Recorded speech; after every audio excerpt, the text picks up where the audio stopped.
absent. I've been absent because I felt it was deeply necessary for me to write about the Branch Davidians.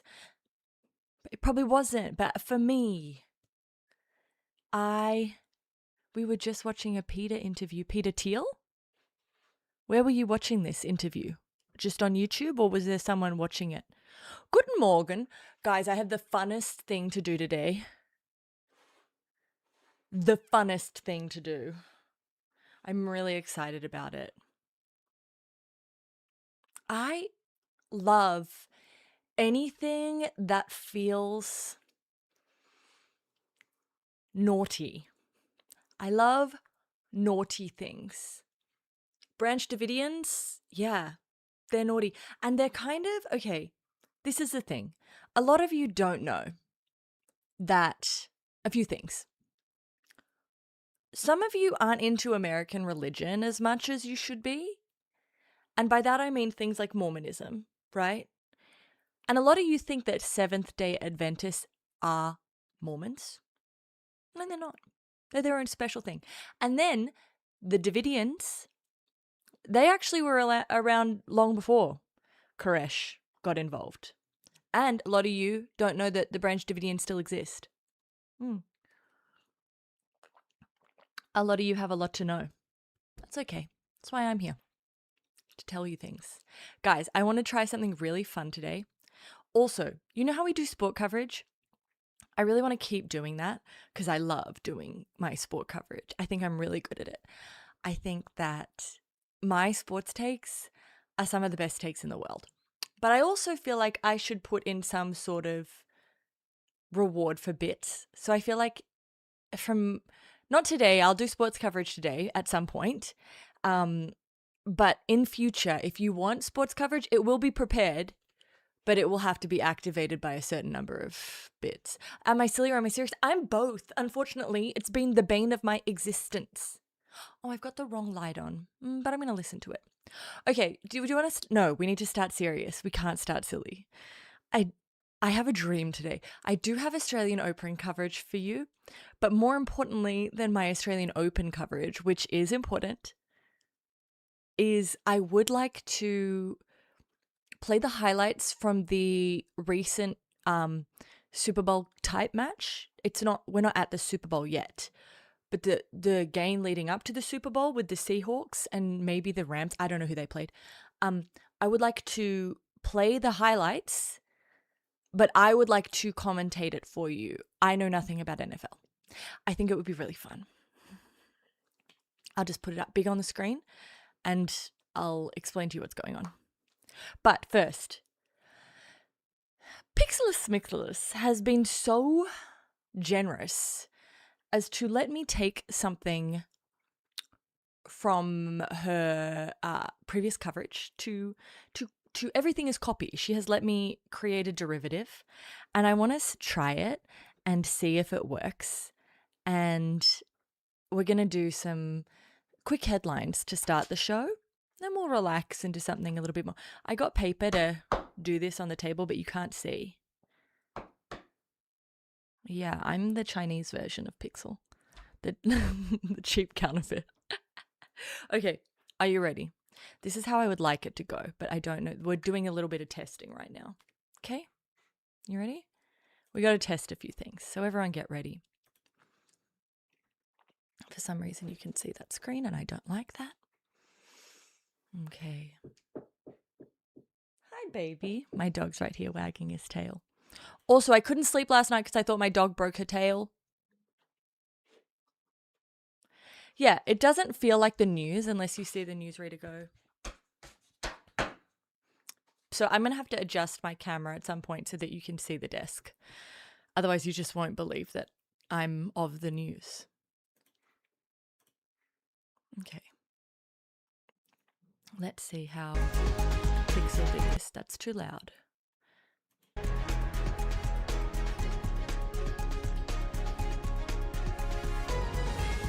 Okay, you ready? Oh my God, I'm so nervous. Here we go. Good evening. I am the Silly Serious. Thank you for joining me for the news. Here are the headlines shaping the news today both in the United States and around the world. I need to speed up my prompter. A federal judge in Minneapolis has temporarily blocked a Trump administration policy targeting lawful refugees in Minnesota, saying the actions likely violated federal law and granting a restraining order while civil rights groups prepare further challenges. Guys, now I've made it too fast. Holy fuck. Wait, we gotta start again. Everyone, I don't like this sound. There's another one I like more, but it doesn't go on for long enough. What about this one? Let's just test it.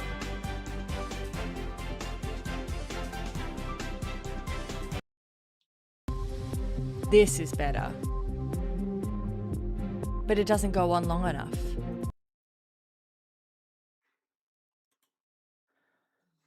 Oh no. The one I like truly doesn't go for long enough.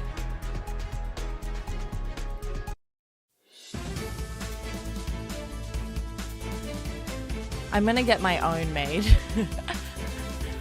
But let me just find one for right now. Breaking news, world news. I need it to be like a little bit longer, but you know.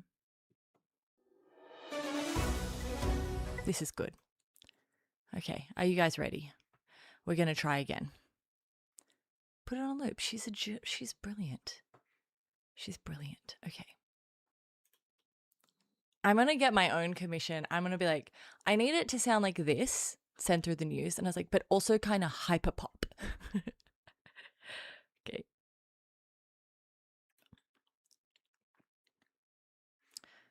Okay, guys, as far as you're concerned, the stream is starting just now. You didn't see what we did before. That was a test run. I like the music. I hate the music. The music is very distracting. The music is not working. We're going without music. I'll still do the headlines for you, okay? And then I'll work the music out in future, okay? And maybe in the future, I can play the music for you and I don't have to listen to the music, okay? Thank you. So let's try again for the third time. A federal judge in Minneapolis has temporarily blocked a Trump administration policy targeting lawful refugees in Minnesota, saying the actions likely violated federal law and granting a restraining order while civil rights groups prepare further challenges. In other legal news, a federal judge in Minnesota backed off a contempt hearing for acting ICE Director Todd Lyons, but only after ICE released a detainee the judge said was being held in defiance of a court order. The judge is still blasting what he describes as a broader pattern of ICE ignoring judicial rulings as agent enforcement surge. Fuck. Too fast.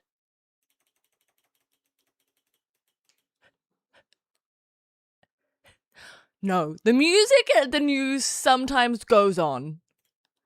You don't watch the news as much as I watch the news, and I'm telling you, what happens in the news is this. They do the intro, right? So there's loud music where the news people kind of go. And they arrive, okay? Then the headlines have music under them, okay? And then the music stops as you go deeper into the story. But the first 5 to 10 minutes of the news always has music. It's to hype you up. It's to get you excited about what's happening in the world. Okay? So, let's just... The judge is still blasting what he describes as a broader pattern of ICE ignoring judicial rulings as the agency's enforcement surge faces mounting legal scrutiny. Schultz said on Wednesday that he remained concerned by ICE's failure to comply with 96 court orders in 74 cases. What he said was likely an undercount and warned he could hold ICE leaders in contempt of court if they failed to fix the problem. Tensions over federal immigration enforcement in Minneapolis continue. President Trump warned the city's mayor he's playing with fire for resisting cooperation with ICE and Border Patrol agents after recent violent clashes tied to enforcement operations. There is increasing friction inside Republican circles tonight as a public rift grows between Trump advisor Stephen Miller and Homeland Security Secretary Kristi Noem over recent ICE actions in Minneapolis. The dispute has exposed deeper unease within the GOP, with some Republicans privately questioning leadership decisions, operational oversight, and the political fallout as immigration enforcement once again becomes a flashpoint ahead of the election. FBI agents executed a search warrant at the Fulton County Elections Office in Georgia as part of an ongoing legal inquiry into efforts to overturn the 2020 presidential election results. The search took place at Fulton County's main election facility in Union City, near Atlanta, and officials said the FBI described it only as court-authorized action because the matter is ongoing. Reporting indicates the warrant sought 2020 election materials such as ballots and related records, including tabulator tapes, and digital ballot images. Wait, I have to show you guys something so funny. It's worth... ideally, we're going to get to a point where this is so clean, okay, that this is... We do a quick hello. This is how we start the stream. Hi, guys. How are you? And we do a little hello. Then we do the news headlines. Then we go back to something fun for a minute. But I need to stop to show you something that you're going to love. I have found the official best Twitter account to ever exist.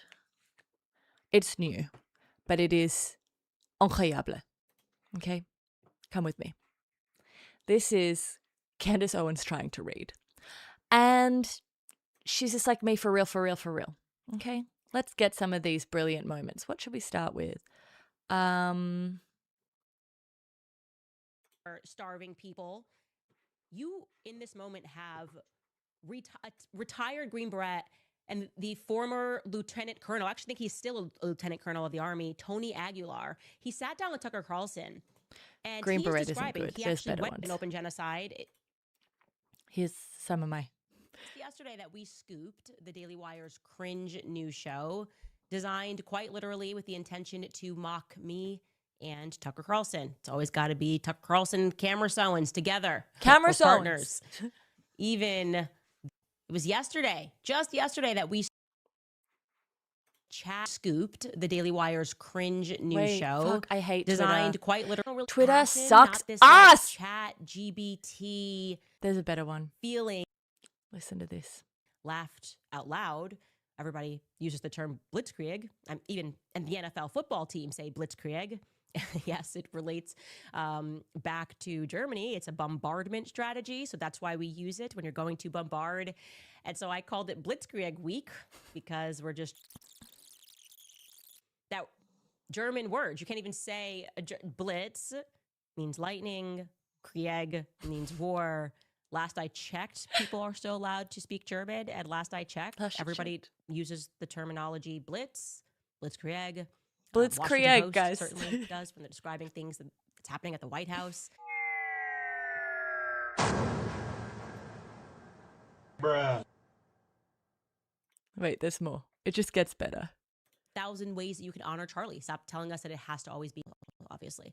That's wrong. There's 1,000 ways that you can honor Charlie. Stop telling us that it has to always be Miss Macabre, like we have to have the bloody mic and it's like we don't actually have to have any of that. Obviously. That's wrong. There's 1,000 ways that you can honor Charlie. Stop this is telling the us that Sean. It has to always be Miss Macabre, Okay. like we have to have the Here's bloody the mic. 2 reasons this is okay. 1, it's Candace Owens. Okay, so we're allowed to dunk on her. 2, I'm not sure if you just heard me mispronounce 6 things in my newsread, and I'm not sure if you were here for the archipelago.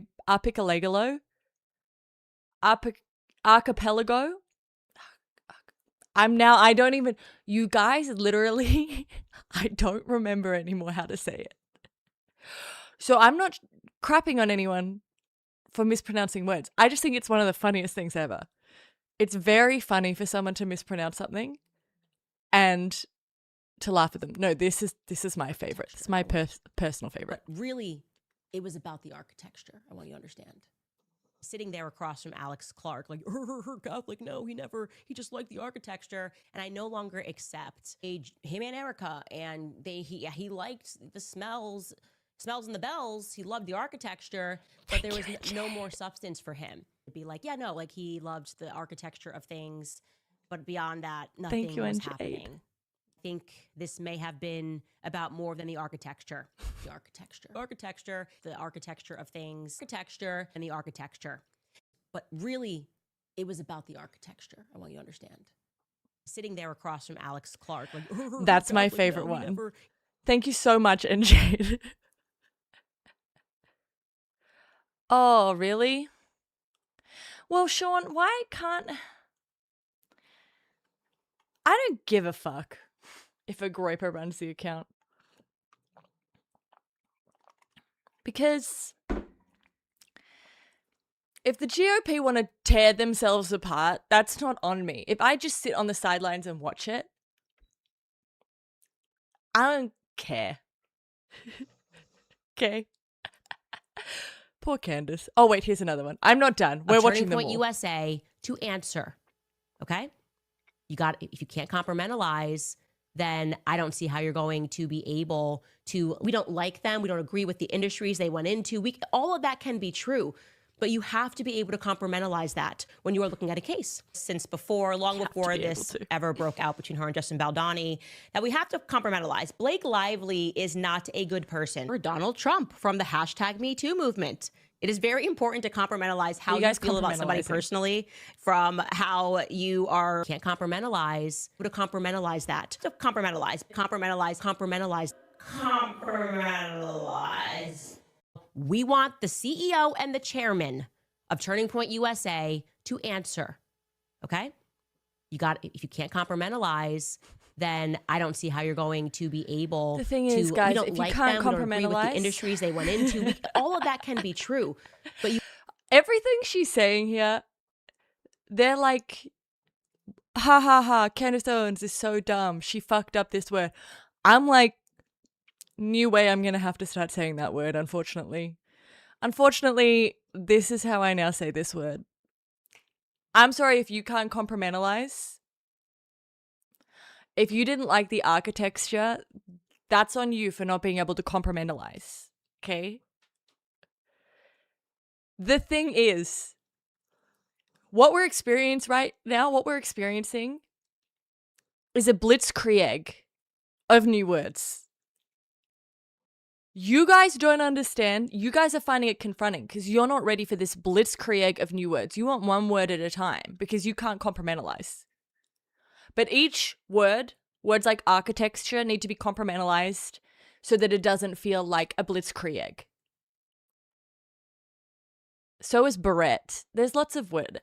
I'm not bullying Candace Owens, okay? And even if I were bullying her, her dead time-traveling friend will protect her from the afterlife, okay? She's fine. I am not bullying her. She says macabre wrong. And maybe she should learn how to say macabre and beret correctly before she goes after the First Lady of France for being a man. The good old Barack Obama was not coming out of racist ideas, right? It wasn't because people were just trying to delegitimize him. It was because this must just all be crazy rantings. Every day, Candace is up on this show like Miss Cleo from the 90s and just like predicting what she thinks happened. It's such a ridiculous way to try to delegitimize the research that we have done. I'm not trying to delegitimize her able to by comment. She showing you pulled guys this. the good old Barack Obama, dropped a book, an autobiography that was meant to legitimize her to the black public. Did it? And everyone that should be using their platforms to try to get to the bottom of what happened to him and asking similar questions is instead calling out Candace Owens and waiting for her to make a mistake so they can try to delegitimize every effort that she's making to get to the bottom of this thing. It just reeks. What is the real word? Delegitimize? She's right, though. It feels wrong. Delegitimize. Delegitimize feels wrong. Delegitimize feels right. So I'm with her on this one. Delegitimize feels better. Adding that, like, making it feel like a Buster Rhymes word. Delegitimize is a much better word than delegitimize. That is horrible. She's 100 on this one. This is her word. Okay. You Googleizer. What, you think I didn't know what a you Googly was? Delegitimize. It actually, genuinely, I know you're at home. I know you might be by yourself. Maybe you're not by yourself. I don't know where you are. Say it. Delegitimize, delegitimize. The second one feels better. There's no way around it. Yeah. Okay, wait, this one's going to be great. And he would ask us, it was a philosophy class called Senior Sem, and he used to come in every day with a debacle, and he would ask us to just work through the philosophical question. I remember that whole debacle. This debacle with her earrings. The Hamptons debacle came up. The Brett Kavanaugh hearings and debacle involved in this entire debacle. Okay, this one's great. The FISA debacle. His recent non-vote on the FISA debacle, Kanye West debacle, Christ is King debacle to Christ is King debacle. That's the Jeffrey Epstein debacle. And Jeffrey Epstein, this whole debacle could never had any sort of a debacle ever. This is another one that unfortunately will be going into my vocabulary. No more debacles, only debacles. Sorry, we don't have debacles here, only debacles. In my life, I think that these people are not humans, that they're sentinels that maybe look like humans. That what a debacle. Anybody else feel the same way?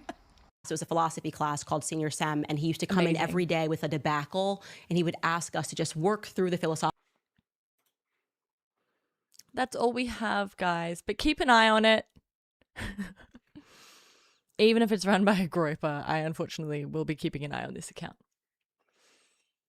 But what do we have? Debacle, delegitimize, that one's really important. Compartmentalize. You have to be able to compartmentalize. Compartmentalize. Architecture. Can we have, it's like, we don't act for like, we have to have the bloody mic, and it's like, we don't actually have to have any of that. Well, obviously, that's wrong. There's 1,000 ways that you can honor Charlie. Stop telling us that it has to always be Miss Macabre. Like Macabre. Macabre, I'm not so keen on.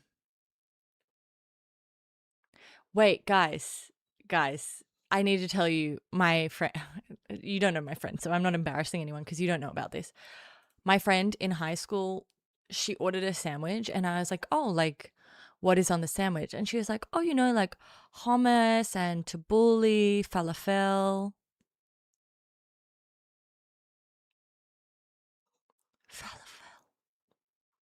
We never let her live that one down. To this day, it's falafel, ladies and gentlemen. I also love the idea of like just pretending. Have you heard that like things you can imagine if you taught your kids to say avocado, but you taught them to say it avocado, and you waited until they were old enough to ask for it in public. It's avocado, right? Amazing. Okay. We're going to try and read the news again. Or should we just jump to doing the chill news? You know what? Forget the news. No, I wrote out all this copy and now I'm going to forget the news? You're not even going to read it? You spent all that time writing copy and you're not even going to read it?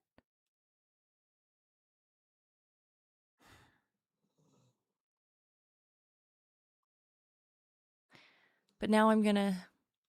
I need to compartmentalize because I feel like I'm going to stuff up saying a word now and it's going to delegitimize me in your eyes as a news streamer. And that would be a debacle.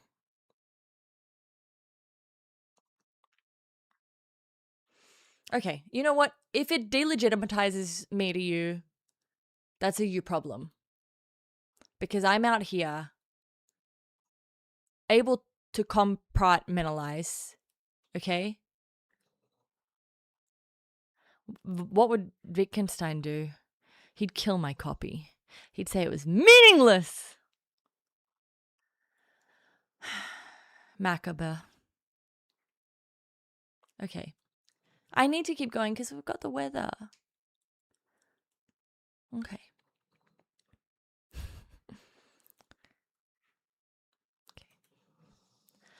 Amid continuing fallout from federal immigration operations in Minnesota, Senate Democrats are demanding major reforms to immigration and custom enforcement as part of the budget negotiations, adding pressure ahead of looming funding deadlines and raising risks for a partial government shutdown.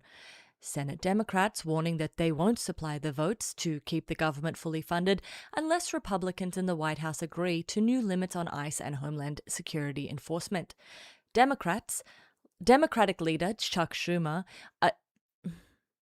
something copy that I can't read because I made the text too big apparently, are demanding things like body cameras, visible identification, and an end to masked agents after deadly incidents tied to immigration operations have occurred. I can't write fucking copy. No, stop.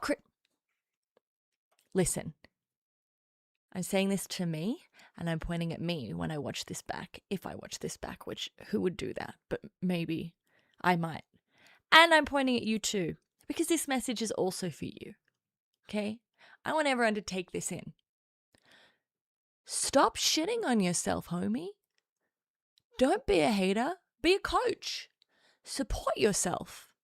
Support yourself. Okay? If you think you're self-aware, but you're only aware of your flaws, no, you're just a hater. You're just a hater. So how about instead of being a fucking hater, you start being a fucking coach? Let's get some support. Okay? That's for all of us. Okay? All of you. Take that home with you. That's your affirmation for the day. I want you all to be your own coach. And a good coach too. Like a great coach. Okay. Not a mean coach. I now realize there's a flaw in the affirmation because there's a lot of stories about very bad coaches. But not that kind of coach. Okay? Good kind of coach. Okay. Now, with this new frame of mind, we're going back to the news. Republicans say they're open to talks, but with the funding deadline hours away, a partial shutdown looks increasingly inevitable. Democrats say they're still willing to pass 5 of the government's funding bills and isolate the DHS measures until those enforcement reforms are addressed.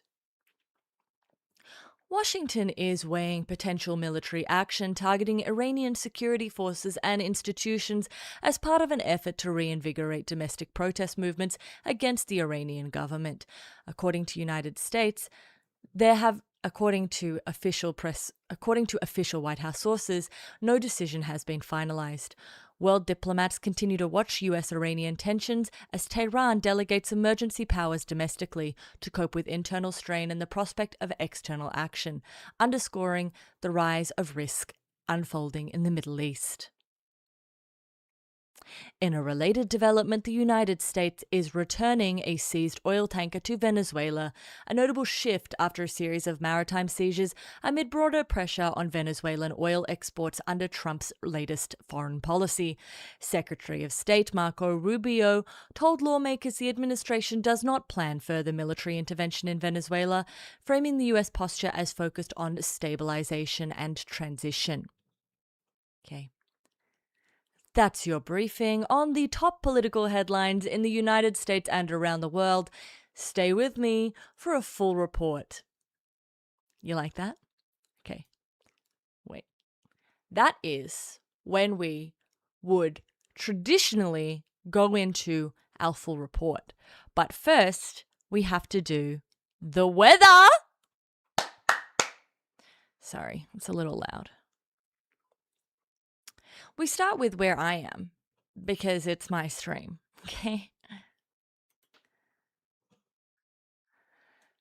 Okay.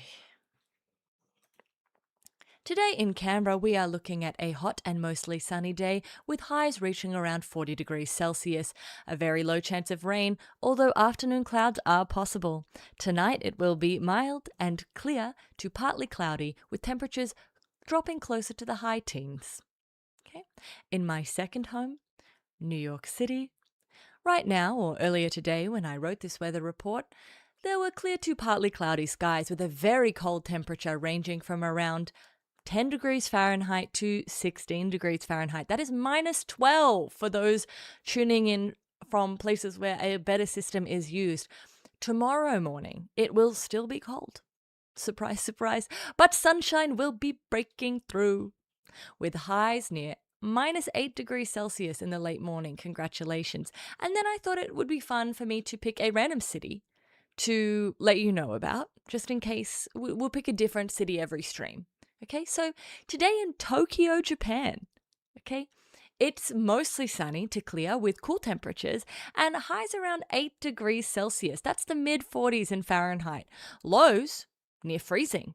That's 0 degrees overnight. Tonight in Tokyo, it'll be clear and cold, dropping to nearly 0 degrees with light winds. Okay?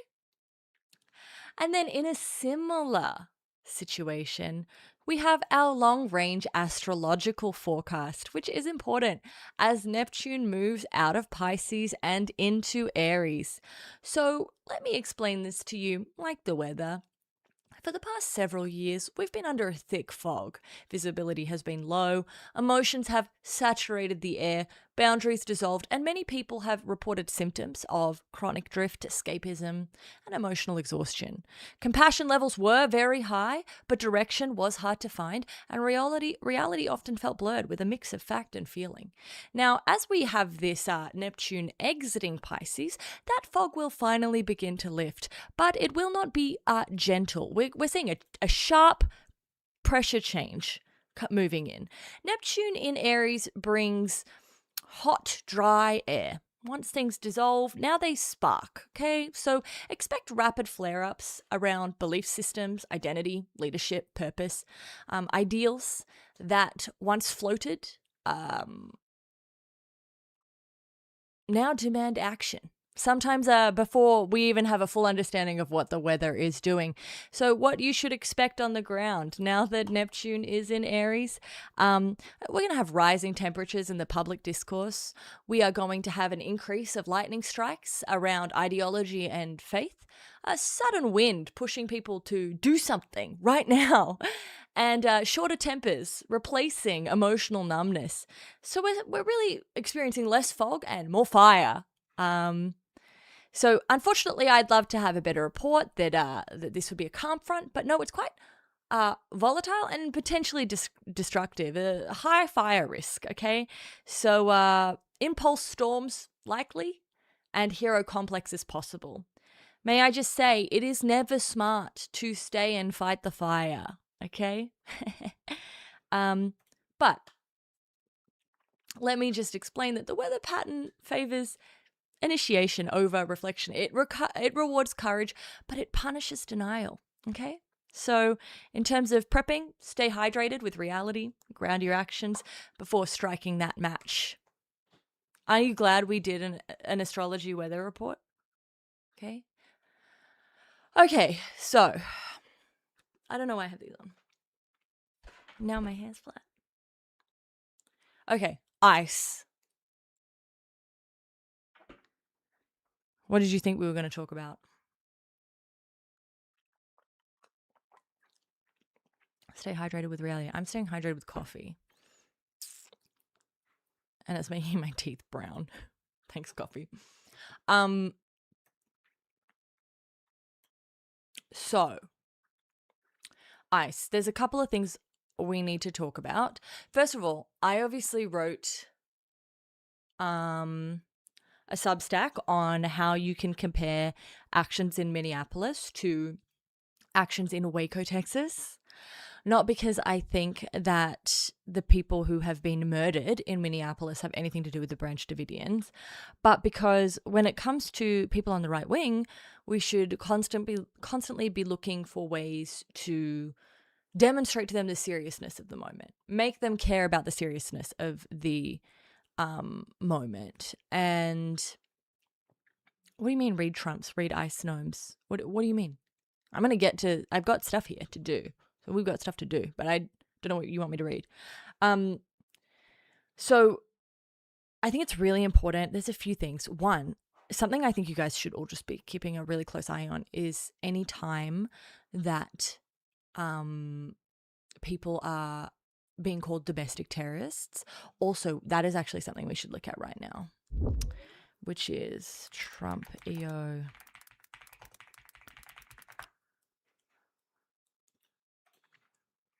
This is concerning. Let's just bring this out. Excuse me, ladies and gentlemen. Okay, first of all, something that I hate is why did I just, oh, we were already there. Why did I just get a pop-up?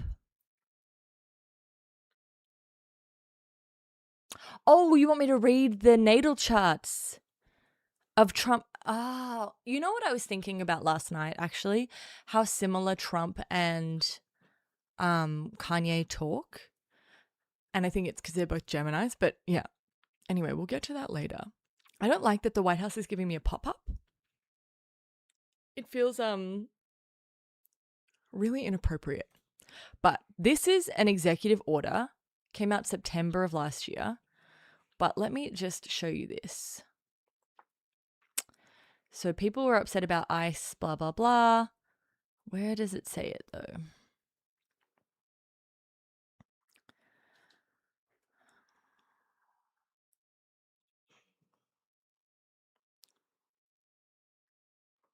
Maybe it's not here. Trump EO, domestic terrorism. Here. Let's look at fire.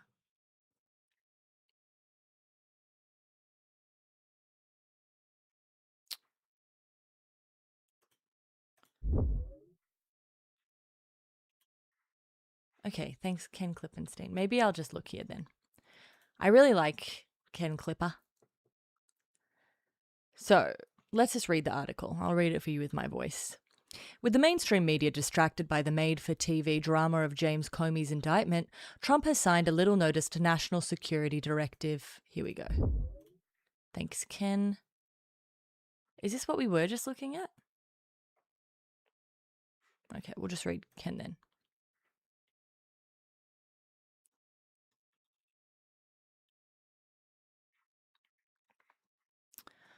Identifying anti-Christian and anti-American views as indicators of a radical left violence. Called National Security Presidential Memorandum 7, it's being referred to as NSPM 7 by administration insiders. This is the first time in American history that there is an all-of-government effort to dismantle left-wing terrorism.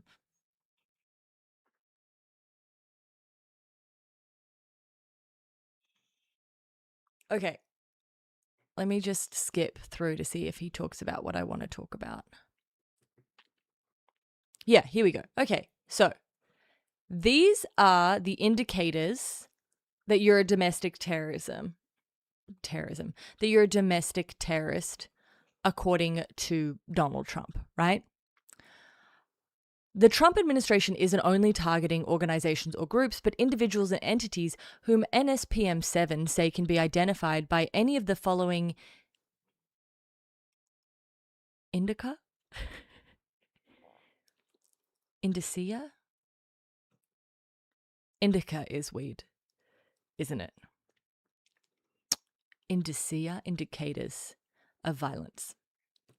Anti-Americanism, so don't you dare criticize the government because that will make you a terrorist.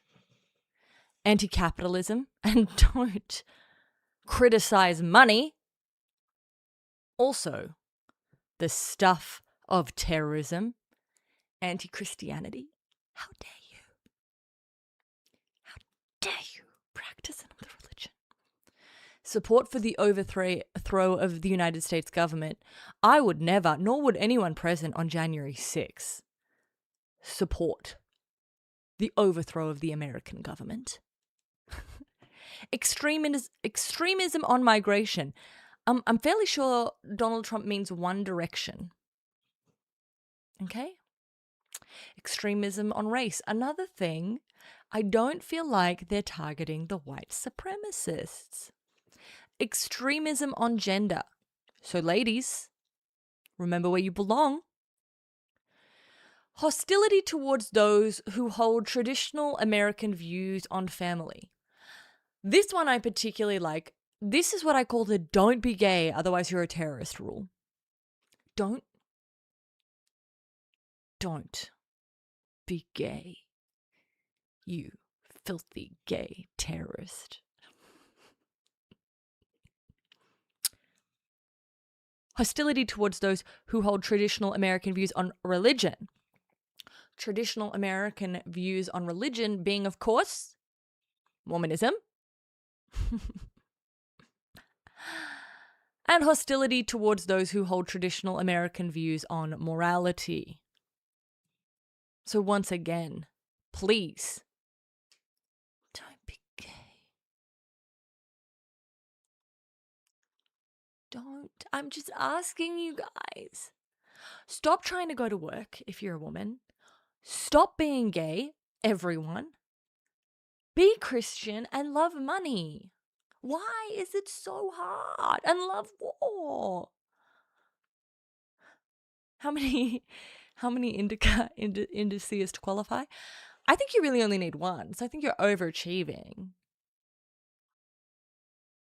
And Jade, I think the United States requires a national strategy to investigate and disrupt networks, entities, and organizations that foment political violence so that law enforcement can intervene in criminal conspiracies.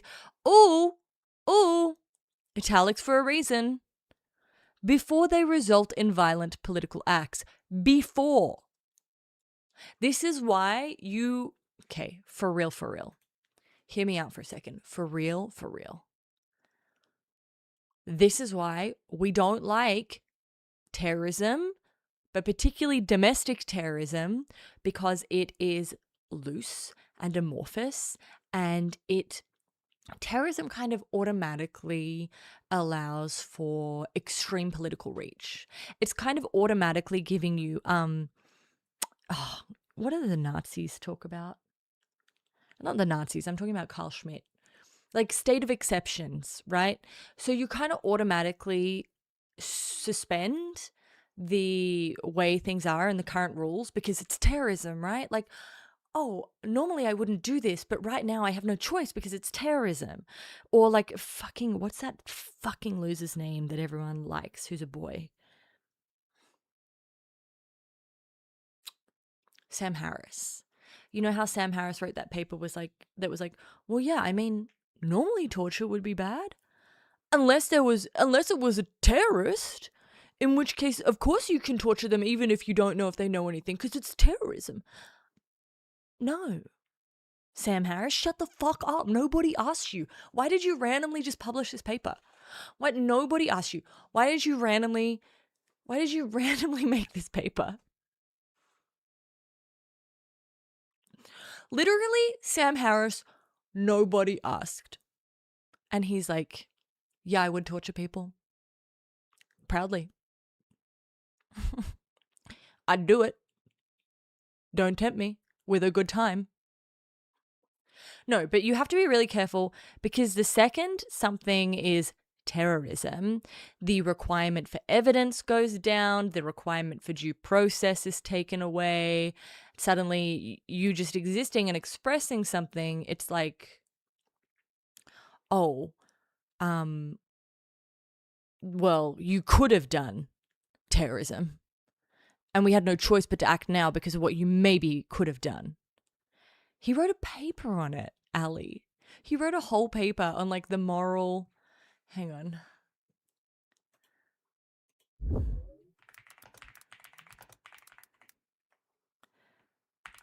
I think that. Okay, I'm sorry.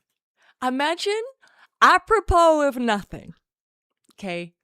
Nobody asks you anything. Nobody says anything. You're just sitting at home by yourself and you think, I know what I'll write. In defense of torture. Nobody asked. Yes, thought crime. It's like imagine that a known terrorist has planted a bomb, but you don't know. You don't know. Anyway. The point is, the second that someone can call you a terrorist, your due process is gone, the requirement for evidence is gone, they can use secret evidence against you. They don't even have to tell you what. They're like, "Oh, no, we know you're a terrorist." You're like, what evidence? No. That's national security information. You can't know that.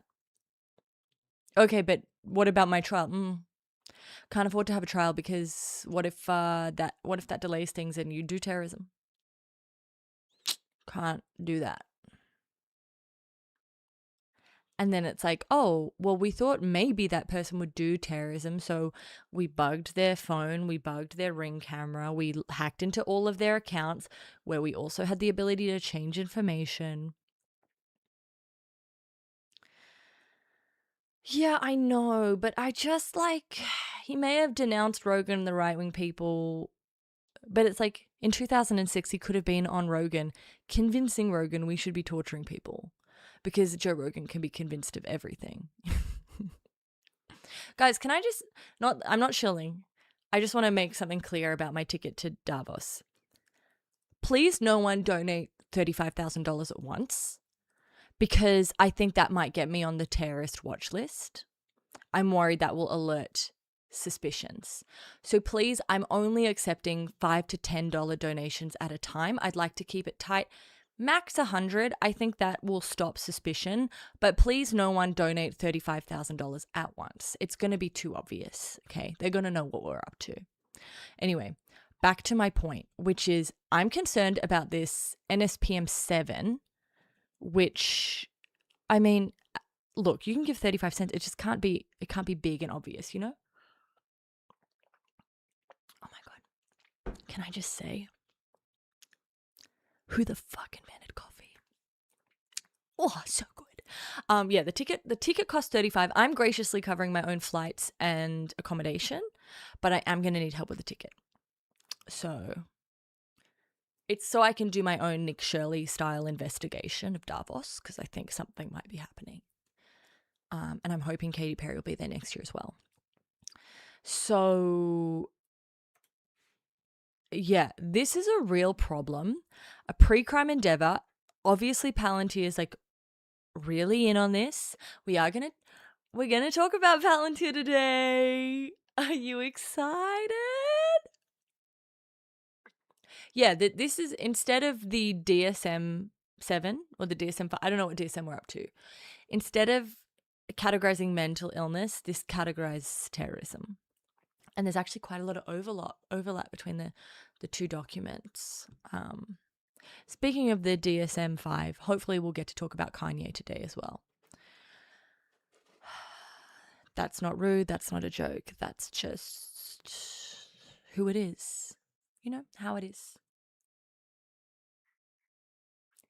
Hi. Okay.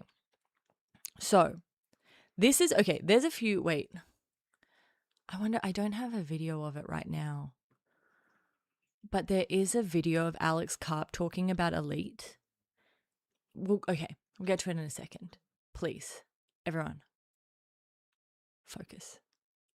6, 7. Okay, so a pre-crime endeavor preventing attacks before they happen is core to post 9/11 concepts of counterterrorism itself. If you know anything about the history of Palantir, you know that basically there was an attempt to get a Palantir-like program up within the government. And then the government was kind of like, wow, we can't do this because it violates pretty much every civil right that American citizens have. So that has to be shut down. What was it called? Like Oracle or something? Not Oracle. That's Larry Ellison's. Hang on. You look at me while I look at my notes for a second and see if I have them. I may not have them on this computer.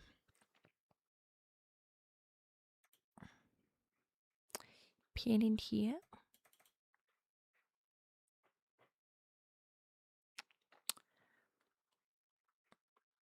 Okay, yes. Very good. Can I reenact what? No, it wasn't the original Oracle. It was total information. Ah, here we go. Can we just move this over? Okay. So, Gotham, Foundry, Apollo, these are all.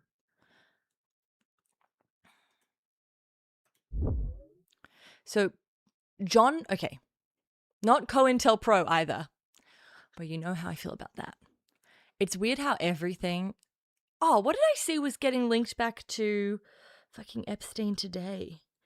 It was crazy. And I didn't want to pay to read it. Oh, I can't remember, but something very random. Okay, so this is related to, it was called Total Information Awareness. It's like pre-crime, right? So Total Information Awareness came from John Poindexter. He was a Ronald Reagan official, and he worked in Homeland Security. Okay, there was a Homeland Security Act that he tried to pass that had total. Okay, I'll show you this. This is an old. You're gonna love this. So this is from 2002. This was going to be passed, okay? If the Homeland Security Act is not amended before passage, here is what will happen to you. Every purchase you make with a credit card, every magazine subscription you buy and medical prescription you fill, every website you visit and email you send or receive, every academic grade you receive, every bank deposit you make, every trip you book, and every event you attend, all these transactions and communications will go into what the Defense Department describes as a virtual, centralized grand database. To this computerized dossier on your private life from commercial sources, add every piece of information that the government has about you: passport application, driver's license, and bridge toll records, judicial and divorce records, complaints from noisy neighbors to the FBI, your lifetime paper trail, plus the latest hidden camera surveillance, and you have the Super Snoop's dream, a total information awareness about every United States citizen. So this is what he tried to put out, John Poindexter. Remember Poindexter? Brilliant man. First in his class at the Naval Academy, later earned a doctorate in physics, rose to National Security Advisor under President Ronald Reagan. He had this brilliant idea of secretly selling missiles to Iran to pay ransom for hostages, and with the illicit proceeds, to illegally support the Contras in Nicaragua. Did you like how I said that? You're welcome. A jury convicted Poindexter in 1990 on 5 felony counts of misleading Congress and making false statements, but an appeals court overturned the verdict because Congress had given him immunity for his testimony. He famously asserted, "The buck stops here," arguing that the White House staff and not the president was responsible for the fateful decisions that might prove embarrassing. This ring-knocking master of deceit is back again with a plan even more scandalous than Iran-Contra. He heads the Information Awareness Office in the otherwise excellent Defense Advanced Research Projects Agency, which spawned the internet and stealth aircraft technology. Poindexter is now realizing his 20-year dream, getting the data mining power to snoop on every public and private action of Americans. Okay, so that's where it started with John Poindexter. Okay, and then what happened was that idea was outlawed. They were like, you can't do that. Thank God. Okay. But you know what happens when you say you can't do something publicly? They just make it private. They just privatize it, which is what happened. They just privatized it. So in 2020, New York Magazine reported that in 2003, John Poindexter got a call from Richard Pearl, an old friend from their days of serving in the Reagan administration. And Pearl, do you guys remember who Richard Pearl was? I like to think of him as the architect of the Iraq War. Very good man. Okay. So Pearl, who did the Iraq War, huge achievement. Oh, what did you do? I did Iran-Contra. What did you do? I did the Iraq War. Let's get lunch. So Pearl calls Poindexter. He's like, I have some people I would like to introduce you to. A couple of young bucks in Silicon Valley who were starting up their own software company. You got one guess what company that is. Guesses?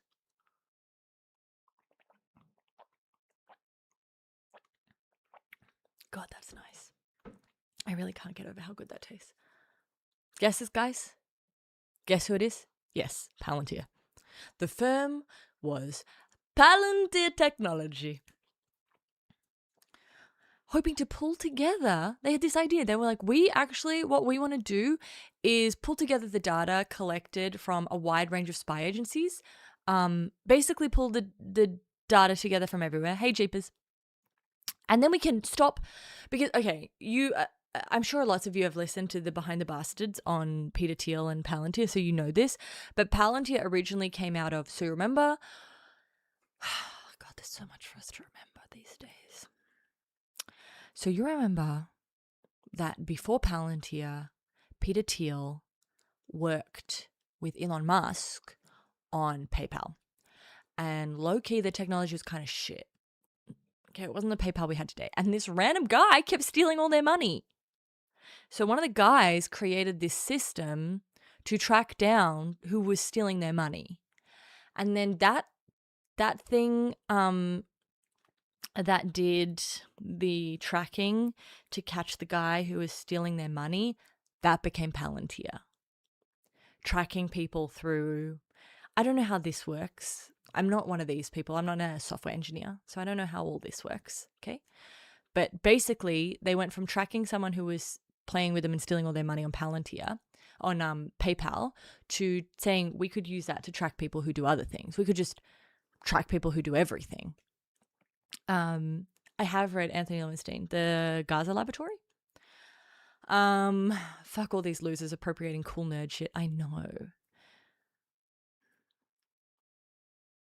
They should call it something like the monster under your bed or something less obvious.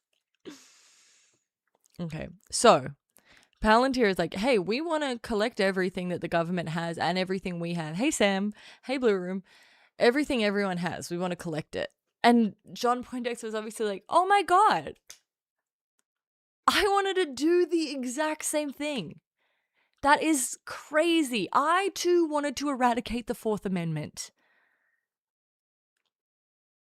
Did you hear today that Google had to low-key they didn't fess up, they just paid the damages and didn't admit to anything, but they have been listening. Everyone's phones have been listening to them. Big day for the schizophrenics. Anyway, John Poindexter was like, yes, let's work together. John Poindexter, yes. Let's work together to eradicate the Fourth Amendment protection, where your entire life can be searched and sorted and scanned and scored without a warrant. That's the thing you guys need to understand. They don't have a warrant to go and look at your stuff. And so they don't have a reasonable reason to look at your stuff and then go through everything. They're just going through it. And then they're like, you know what?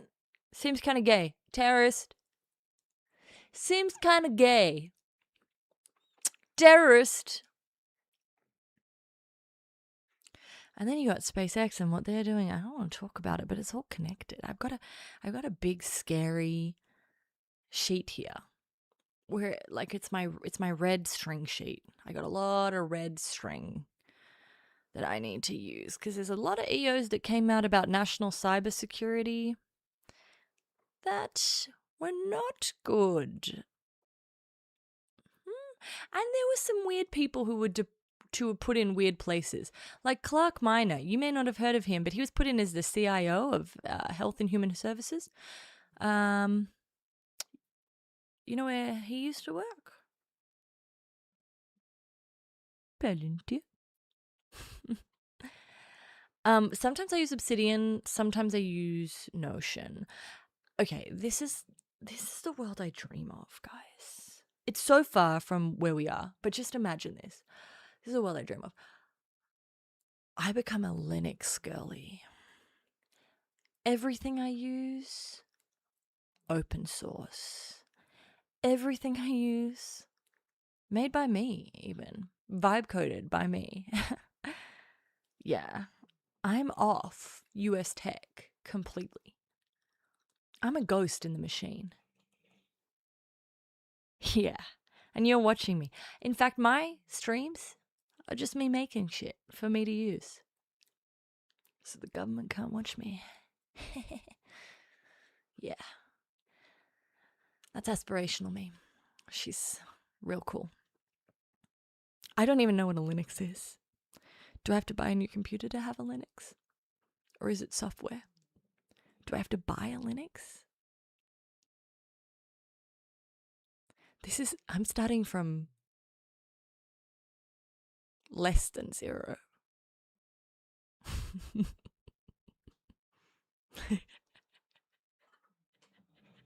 I know I'm kind of weird. Now you have to sub to me. You can't call me weird. Okay, whatever. Anyway, that's a surgery. I spend a lot of time in my own head. And that's just a dream I have in my own head. Okay? But yeah, there's a lot of things you should be worried about. Clark Mine. Oh, but hi Hannah, by the way. I know. It's like the everyday rewards card versus being tracked by the government. I'm like, but if I spend $30 at the shops, I get a free coffee.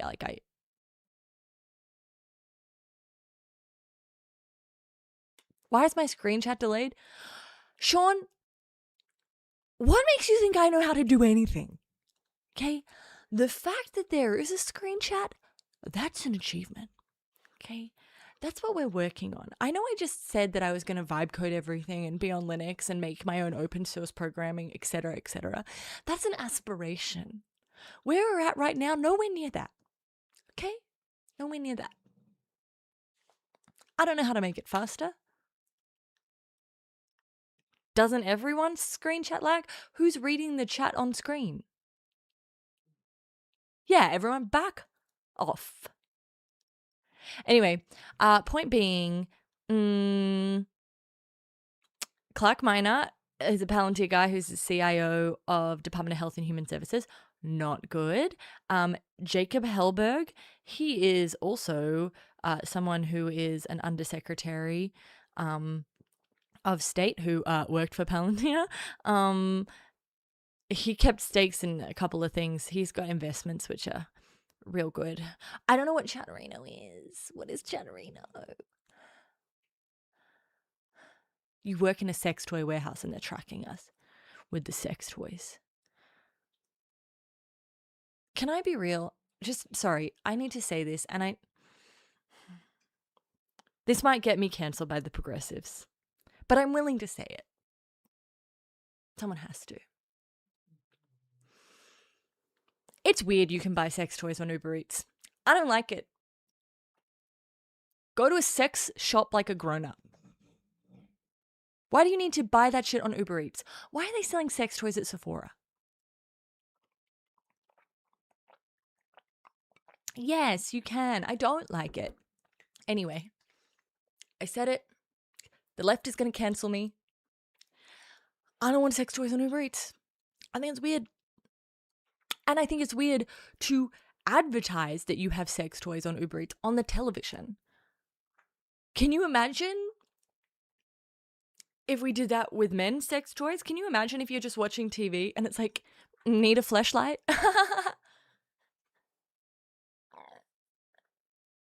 Very odd, guys. Very strange. Anyway, sorry. Forget it. Forget I said anything. It's not important.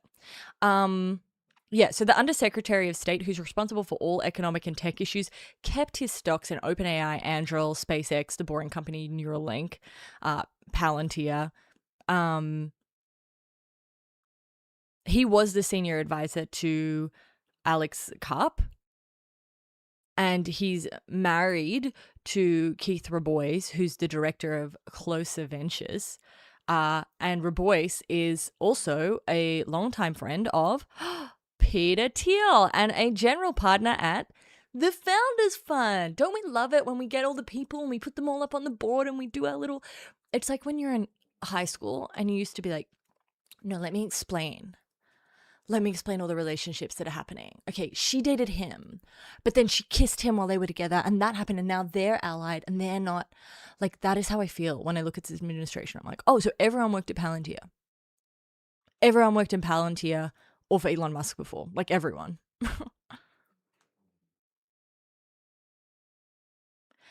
I want to visualize it all for you, but I don't know how to make it into a thing without looking like a fucking psychopath. Oh, do you want to see something great that someone made today, though? Or yesterday?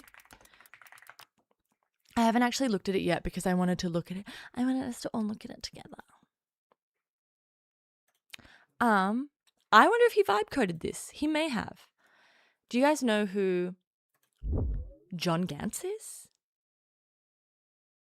He writes Unpopular Front. If you're in the scene, you'll know that John Gantz and Adam Tooze, they've been getting a lot of screen time recently. Okay, he made this website. Look at this. Okay. Put it here so you can see it. So, overall ACI, Authoritarian Consolidation Index score. We're at 34.8. Not great. Not the best. Okay. So what we have here is, these are the democratic vital signs. How cool is this? And he's got improving, stable, worsening. Look at that. Social signs, elite signs, notable defections. Doesn't this look cool? Thank you for raiding, lot of gluts. Hey, guys.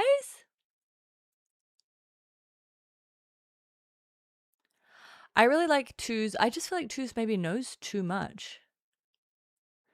Yeah, this is very cool. I'm really into it. I don't know if you click things, if anything happens. Let's run live analysis. Oh. Okay. Anyway, there's things to click around here. Built with theoretical frameworks here. Analysis powered by Claude. I can't work out what the best... I can't... So Claude is doing the analysis. How'd it work, guys? I love odd lots because I am an economist.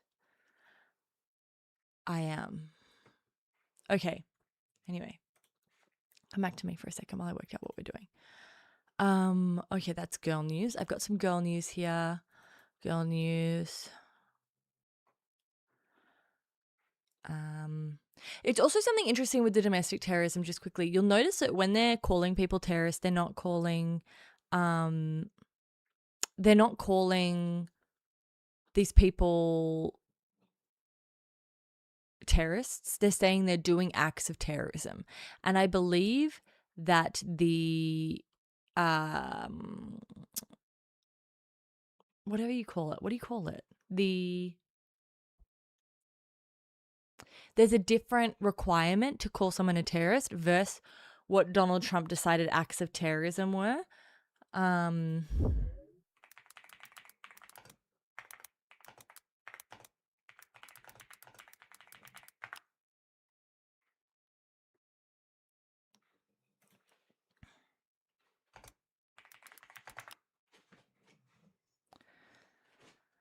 I don't know.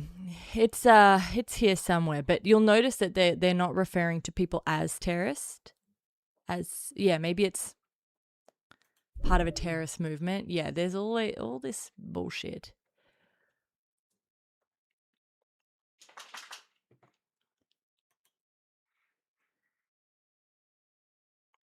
One second. I'm just love this flag. Where are these guys? Where are these guys when you need them? This is the thing as well.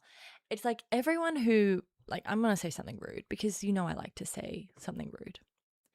I can't help myself. I'm addicted to being a bitch. But let me just say it, okay? Because it needs to be said.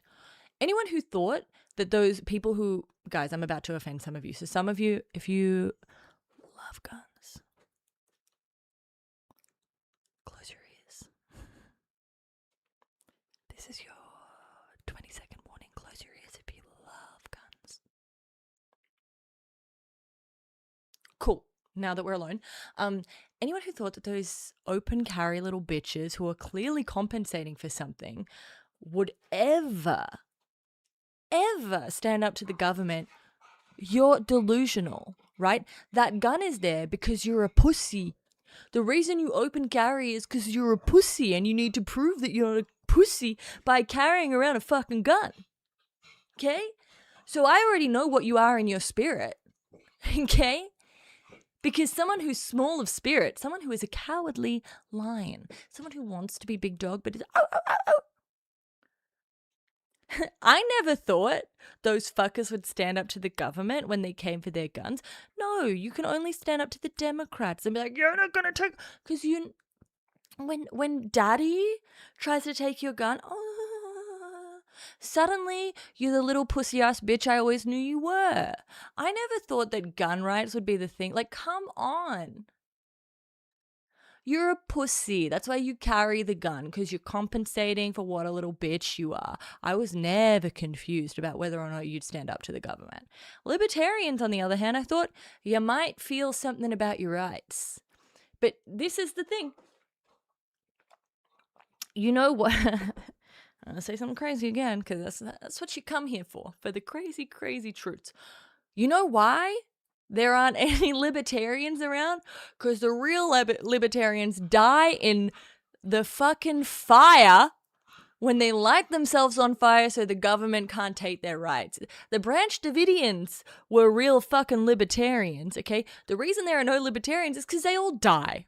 They die for their rights. You guys, you're faking.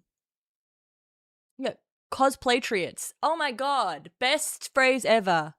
But I need like cosplatriot pussy ass bitch. What drink is that? It's a cuckoo beverage. This is a coffee concentrate with oat milk and caramel. Thanks, His Royal Slyness. I really need backup like that from time to time.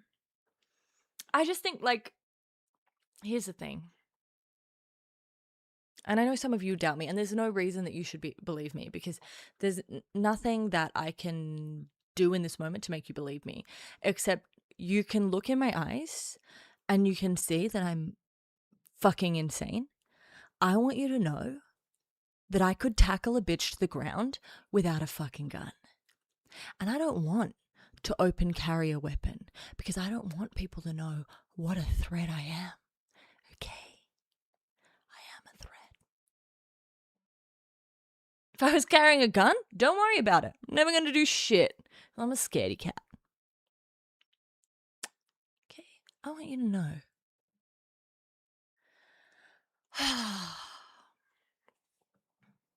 Okay. It's all right, guys. Chill.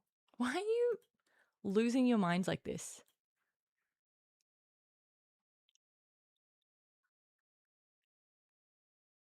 Here we go. Let's look at this for a second.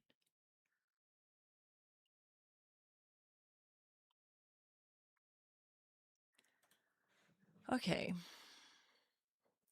It may well be that some people who engage in politically motivated violence have anti-American beliefs, oppose traditional family, or dislike organized religions. They should be prosecuted. And if there's evidence of conspiracy or concrete steps towards violence, they may warrant an investigation. But we cannot start investigating other people simply because they happen to share those beliefs. Yeah, no, you can. Avocadorable. I've been on a Palantir list since Palantir started making lists. Unfortunately for me. The memo also says the Attorney General may recommend that any group or entity whose members are engaged in activities meeting the definition of domestic terrorism merits designation as a domestic terrorist organization. Designating something as a domestic terrorist organization sounds like a parallel to the process we use for identifying foreign terrorist organizations. That process was we canvassed it. That process was created by Congress in a statute. Being designated as a foreign terrorist organization triggers a number of legal effects, enabling the government to seize assets, revoke visas, bar entry of non-citizens, and prosecute people who provide any direct help to the organization. Congress has the ability to block or revoke FTO designations, and organizations themselves are entitled to judicial review. Okay, so there are rights there, right? This is saying you can go to Congress, you get due process, you can challenge it. Like, it's not just the president deciding things. There is no such process for designating a domestic terrorist organization. In fact, the domestic terrorist organization definition proposed here has no legal safeguards and no clear significance. It's completely made up. It seems an organization so designated will receive extra scrutiny from the federal government until it pleases the Attorney General to remove them from the list.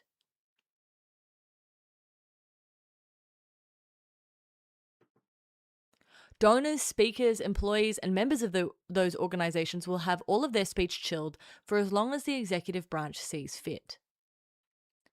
Hang on. I need it to just be like slightly over so you guys can read. I guess I can move me. Oh. Oh. I'm No, I see patriots, apparently. I'm worried.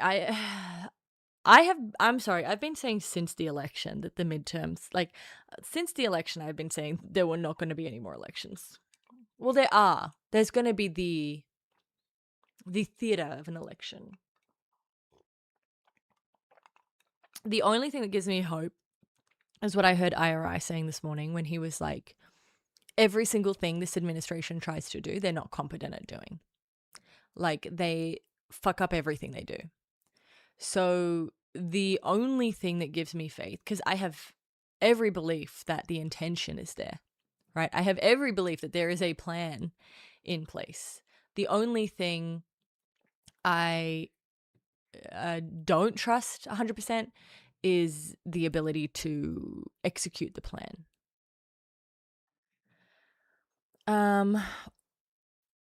It's hard not to compare this to the Hollywood blacklist during the McCarthyism. There were, in fact, real Russian spies everywhere elsewhere in America, many of them motivated by their ideological commitment to communism. Some of them were passing nuclear secrets to our rivals in the middle of a nuclear arms race. Ba-ba-ba-ba-ba. Did I just hear something?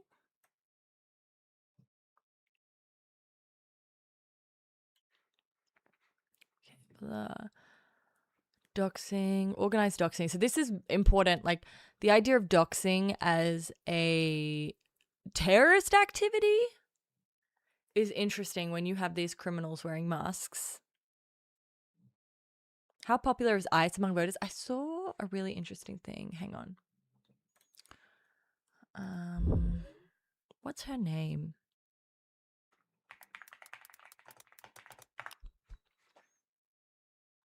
Just wait.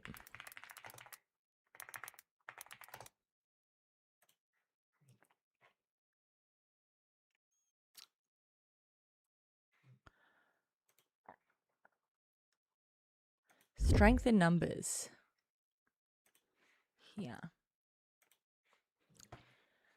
Here we go. Let's look at some of this stuff here. I'm not really a polls girly. But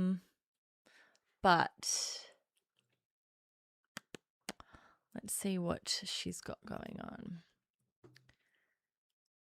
So I know that because I've read stuff from her before. She says that when it comes to the broader abstract idea of immigration enforcement, Americans tend to be more in favor of it, right?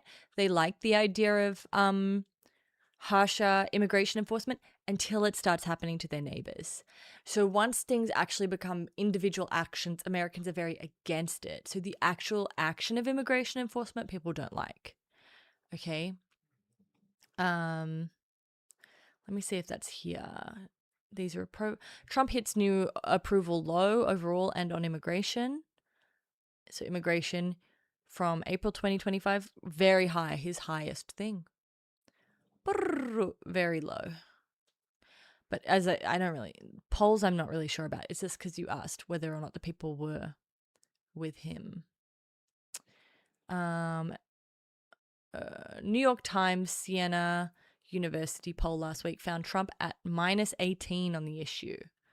A New York Times poll from last September had Trump at just -6, so it's a 12-point drop. The causality here is no mystery. The trend line for Trump's deportation policy shows a year of steady erosion, similar to the constant march down in his overall ratings, and then a sharp acceleration over the past month as the ICE shootings in Minnesota dominated headlines. Yeah, I think people like, I also think, I was talking to someone recently. Well, they were asking me a question about why you didn't have this kind of reaction, or like why things weren't this bad under Obama. Like, you never heard this under Obama, even though everyone's like, oh, Obama was the deporter in chief. Yeah, because Obama was working at the border. So before Obama, there was kind of more of a policy of like casual, like non-formal turnbacks. So if you came to the border, it wasn't recorded. They'd just be like, hey, you've been busted. Sorry, turn around, try again, right? Whereas once Obama came in, it was like, hey, we're formally going to record that you've been here and we're formally going to deport you. So all of a sudden, like, deporting goes way up because it's like we turned you away at the border and we marked it. And the other place that he was working was with law enforcement, like criminal law enforcement. So when people were picked up for a crime, they were deported. It wasn't just random fucking gangs on the street going around and picking people up. It was at the border, and it was criminals. And I was kind of thinking about that in terms of, this is so random. I was like, immigration should be handled like climate change, in that immigrants at the border, right? Like, you want to stop carbon emissions from happening, any further carbon emissions, right? So we don't want any more illegal entrants.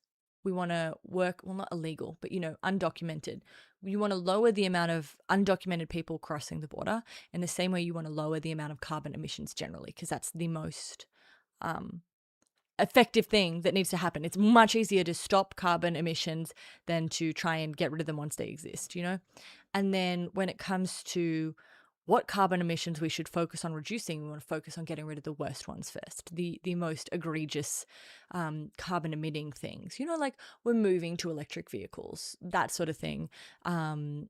So, or like really smart ideas. For instance, like, when you actually take climate change initiatives to the people in democratic councils, they come up with really smart things. Like, there were some democratic councils done in France about what could be done about climate change, and something they came up with was don't ban all plane travel within France. Like, it's a small country. You can catch a train, right? So yeah, Avocator, I'm not talking about like stop letting people in. I'm saying come up with a better management system at the border, right? But yeah, I was just thinking it's very interesting in terms of, obviously the number one emitter is war too. Like, just stop doing war. That would be really helpful for the environment. But like, instead of doing this middle stuff where it's like, no one's allowed to fly a plane anymore, no one's allowed to wear new clothes, no one's allowed to do it. Like, instead of just going at everything, how about we go at the like big things, it's like the criminals and the border, new emissions. Anyway, I don't know. That's just me having thoughts.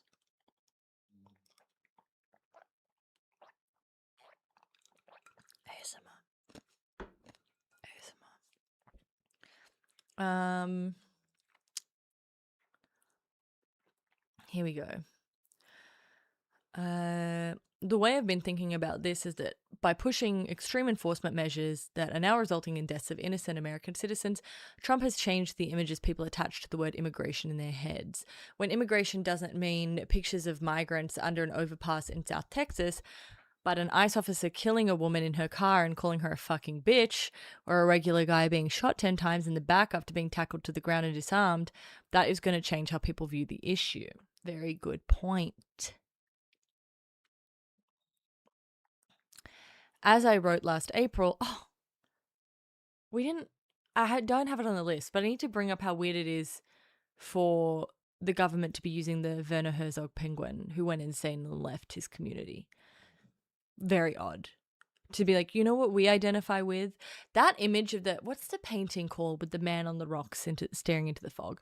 That has done so much damage to the male psyche. Bizarro.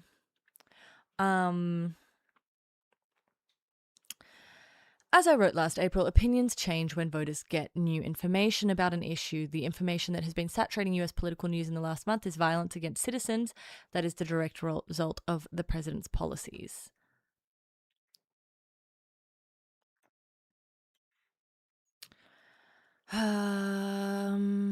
Okay. What do I want to do now? I had a whole lot of stuff to go through. I want to go through some of the...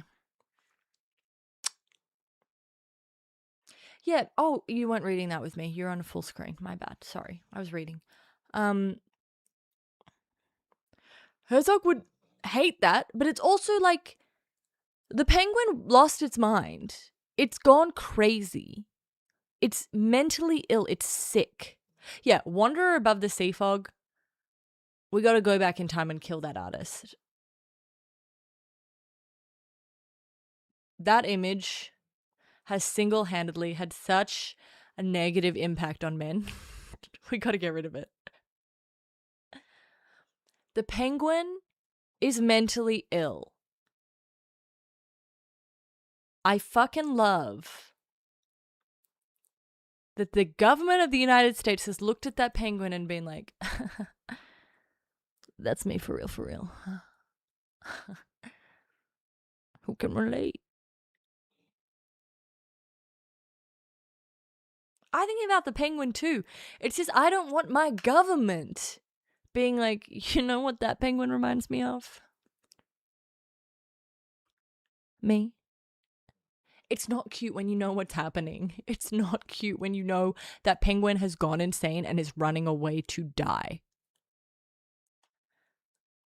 Oh no, they think that penguins are in Greenland. Oh no. Guys.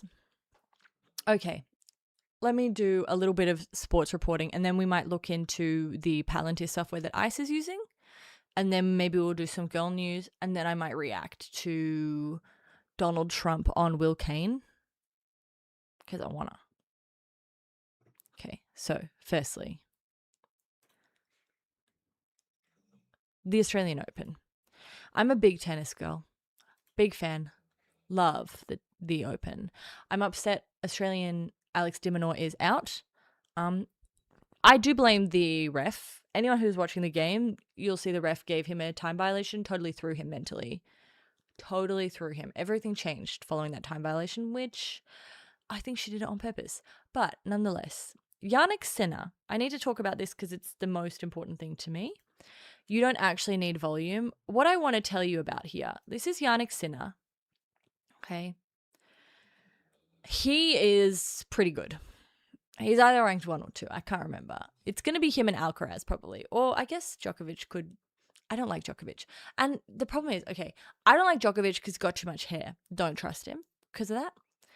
And Alcaraz has the same problem actually. But Alcaraz is really nice, unfortunately. This is Jannik Sinner. The biggest problem I've had with him through this tournament is that he's wearing this fugly ass color. Okay. Jannik Sinner has been forced by Nike to wear this chartreuse. Chartreuse is a difficult color. It's definitely not a color for men. It's definitely not. It's a color you really need to know how to work. There are only 2 examples I can think of off the top of my head where I've seen chartreuse, because you have to do a lot to overcome the baby poo allegations.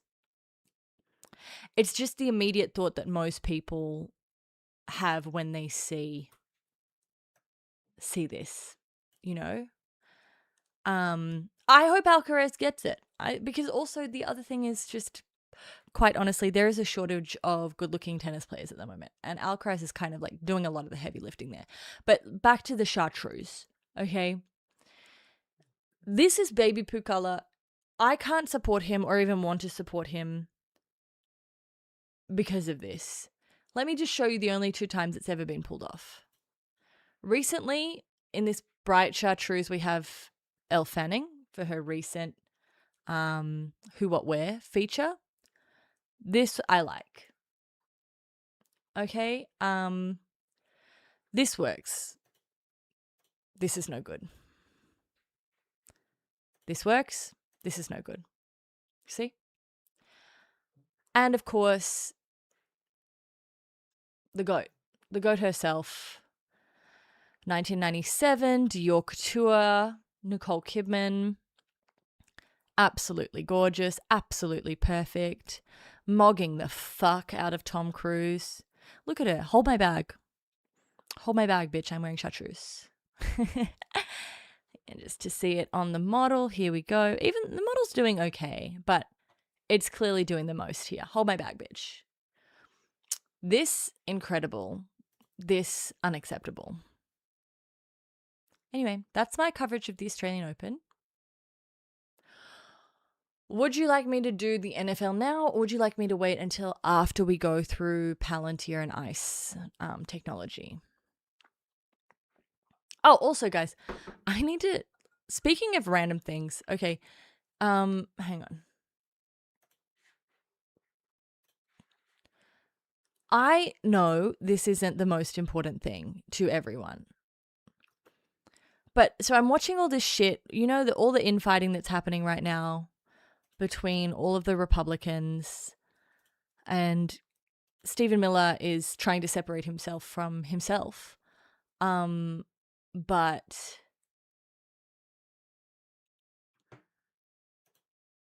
Kristi Noem's also trying to blame Stephen Miller. Okay, every time I see Kristi Noem, I cannot believe she used to look like this. Like, truly, this is why I need to get my hair done. My hair's being done in like 4 days. But it's like, hair is so powerful. Like, this was her in 2013. That's insane to me. But we're also learning firsthand what happens when the woman who shot her puppy in the face is put in charge of Homeland Security. Like, this is crazy.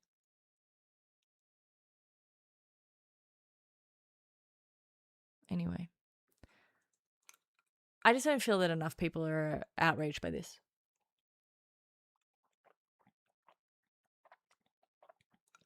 ASMR. I drink like a baby. Like, I never take one sip. It's always like 40 sips.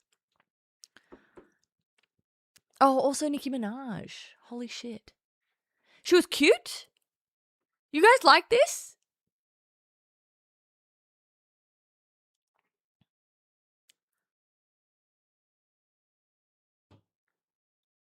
Am I losing my mind? Do you guys like this?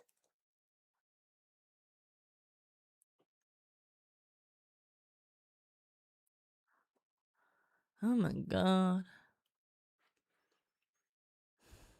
Okay, thank God. I mean, I'm not following what my girl's doing. My girl Candace, it's not news to me anymore that Erica Kirk fucking hated her husband. Like, I don't know, when people are like, new evidence that Erica Kirk didn't give a fuck about Charlie. I'm like, okay, the horse is dead. Like, I know Candace and Charlie were fated lovers, and Erica is a business-obsessed girl boss lesbian who used that man to eventually take over his fucking organization. I don't need any more evidence. I know. You know, like, what do you want me to say? You want me to watch it and react, but it's like, what am I going to react? I'm aware. Erica Kirk fucking hated Charlie Kirk. what more could I see? You know? I truly believe they were in love. Candace and Charlie, that is. Okay. I kind of want to watch Trump. Trumpity Trump. Let's just check out Nicki Minaj first. We're also pleased. My daughter, she went crazy when she heard that this was happening. I want to go. You know, she happens to be in the wrong state right now for that. But when she heard that there's a certain person that's here who's the greatest and most successful female rapper in history, Nicki. I'm sorry. The idea of Ivanka Trump being a Nicki Minaj fan, very strange. I don't see it for her. There's absolutely no way she listens to Nicki Minaj. I don't see it. Minaj. Come on. And, you know, and Nicki makes a lot of cash. Not as much as Michael Dell. Not quite. So odd. Guys, by the way, she's rich. Not as much, but that's okay. But Nicki makes a lot of money, and she's generously. I don't know why this. Someone needs to teach me how to stop this fucking thing from opening. I never want it open. I've never wanted it open, ever. Anytime it's open, I've never wanted it to open. Not once. I hate whatever that is. I hate it. I hate it. I'm fine. Stepping up. She's investing hundreds of thousands of dollars in Trump accounts to support the children and really the children of her incredible fans. That's great. Focus on that. Why should you give to somebody else's fans? Give to your fans. I like that. But and I just think she's great. You know, I've been hearing so much over the years because I didn't know Nicki, and I've been hearing over the years she's a big Trump supporter and a Trump fan, and she took a little heat on occasion. Yeah, exactly. It's to do with her brother and her husband needing pardons. Like, at the end of the day, everyone's about the bag and everyone is about getting. You know what I think is so funny? That everyone has memory hold? How close Kim Kardashian was with Trump in his first term? Like, everyone's just decided to. She's just laying low and everyone's acting like that didn't happen. But because she was doing it for good. She was doing it for prisoner pardons. No, she wasn't. She was doing it because she's addicted to power and she was interested in the idea of looking powerful, even if it was powerful for good. It was like, look at me and how good I am and how powerful I am and how amazing I'm able to do things. Girl, we don't want you to do amazing things if you have to like fucking suck up to a fascist. And now we all just forget that. We forget that she did that because she's not doing it this time around. But don't think she's not doing anything. She's working with Elon. It's all coming. I don't know what's happening yet, but it's all coming. Yeah, so this bitch just wants a pardon for her pedophile family members. Community isn't necessarily, I tell you, we did pretty damn well with that, with your community, as we say. But Nicki has been an unbelievable supporter. She gets almost as much as Mr. Wonderful over here. He's been another one that's been so good. But okay, can I just say as well? No, it wasn't to do with Ye at all. If anything, it was trying to impress Ye. Look at the action I'm able to take on behalf of for the black community. Look at how good I'm being for our black children.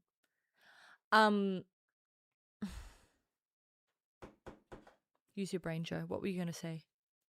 Oh, one of the things I love about, like, you know how I said that Trump can sometimes be like an advent calendar where you open it and you're like, oh, the government have laser weapons. Crazy.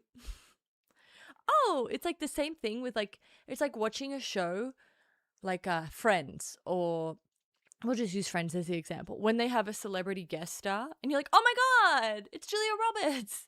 It's like he'll just be talking and it's like, yeah, not as much money as Mr. Wonderful standing right there. And you're like, just randomly people just fucking pop up at his shit.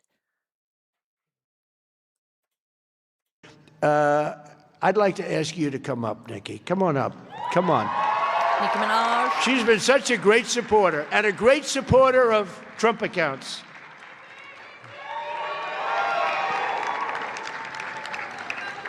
And I said, I'm going to let my nails grow because I love those nails. I'm going to let those nails grow. You're going to let your nails She's so grow? good. She's been What? MAGA. What can I say? She's been with us all the way, right, Alex? She's been with us all the way. And just want to thank her. God, she's slow. And it wasn't so easy. Yalla, For you, it was habibi. easier, right? You want to come up? You want to come up? Mr. Wonderful, come on up here. You've been terrific. Come on up. Everyone come up. Everyone come up.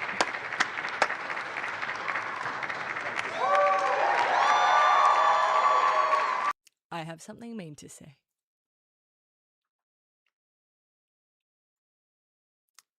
If someone subs to me in the next 30 seconds, I won't say the mean thing. I'm counting down in my head because I want to say it, but you have to encourage good behavior. Okay. It's time. Nicki Minaj has put on weight. Nicki Minaj is looking fat. And I say that as someone who unfortunately gained 5 kilos over the Christmas break, okay? I'm projecting. I'm projecting because that's what I see right now. But she's gained fucking weight. And just because you have a big ass doesn't mean that we don't notice when it goes other places. We notice. Okay? I just think it's interesting how you start supporting Trump and then you get kind of ugly.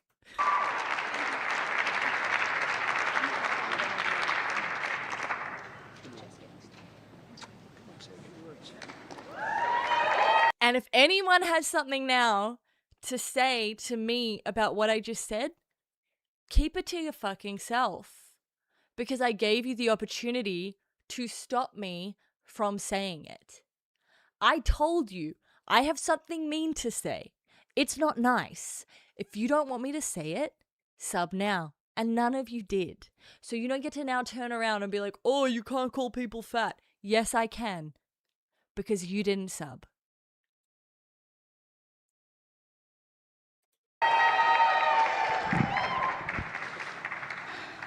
Hello. Hello. Well, I don't know what to say, but I will say that, I'm not laughing at Nikki. I'm laughing at Mr. Wonderful. Just like creeping up in the back there. I don't know, you know. I am probably the president's #1 fan. Weirdo. And that's not going to change. And the hate or what people have to say, it does not affect me at all. It actually motivates me to support him more. And it's going to motivate. Which suggests to me that your support for the president has more to do with you than it has to do with any of his policies. All of us to support him more. We're not going to let them get away with bullying him and, you know, the smear campaigns. It's not going. Imagine being like a fucking almost in the grave, almost dead, literally almost dead and buried, and still being like, people bully me. People bully me. I'm bullied. I'm bullied. Grow up. Going to work, okay? He has a lot of force behind him, and God is protecting him. Amen. That is so nice. Okay. She's like, please, I'm lying out of my ass here to pardon. Please let me go. Thank you. Thank you. Stay right here. He's not going to die anytime soon. I'm just telling you guys this. It's all wishful thinking. On behalf of all the entrepreneurs in America, Mr. I'd like to thank you, Wonderful. Mr. President, because we create 72% of the jobs. Companies 5 to 500 employees, and all we care about is policy. Shut the We fuck up. love Shut the policy, fuck up. pro-business policy, Shut up. and these accounts are Shut up. fantastic I hate you. for independence and support. I thank you very much. It's all Shut about up. the entrepreneur, and I think you know that, sir. Okay, this is the kind of thing, though, the holding of the hand. He's such a, I keep telling you guys this. You really, like, Trump is such a physical guy. Like, it's not just touching, right? I do believe, obviously, he's a sex offender, but outside of that, I do believe that physical touch is probably one of his love languages. But he is so physical, like he understands things physically. It's very strange. Thank you very much. Thank you very much. Okay. Well, Nikki, it's an honor to have you here. I know the president was incredibly grateful for your presence. And by the way, how well did she do on stage with the president? Wait, something. Thank you. I was very scared. You look pretty good Thank behind you, the seal, by the Morgs. way. Thank you. I don't need to watch this. Thank you, Morks. I appreciate it. Wait, did you just say that it was in order to stop me from saying the mean thing? You're too late. It's already happened. I really want to make a video. Okay, wait. Tell me what you guys think. I want to make a video on how the entertainment factor of how silly Trump is and how weird he is distracts us from the danger of his like policies and how weird his whole administration is. Like the entertainment makes us kind of watch it like as if it's a TV show instead of real life. I want to like take some of the footage and cut it as if it were like Vanderpump Rules and make like a Vanderpump Rules edit for like the first 5 minutes and then do the theory. But I'm like, that's a lot of work if people end up being like, I don't know. I need to stop playing defense in my own mind and just do things. But there's so like, for instance, like all of this stuff that's happening with Kristi Noem and Stephen Miller is so easy to cut into a reality TV show, you know? I actually don't know if I care enough to watch this. Let's see what the comments say. No, looks boring. Looks like it's just support. Bob the Drag Queen. The magnification of Nicki Minaj.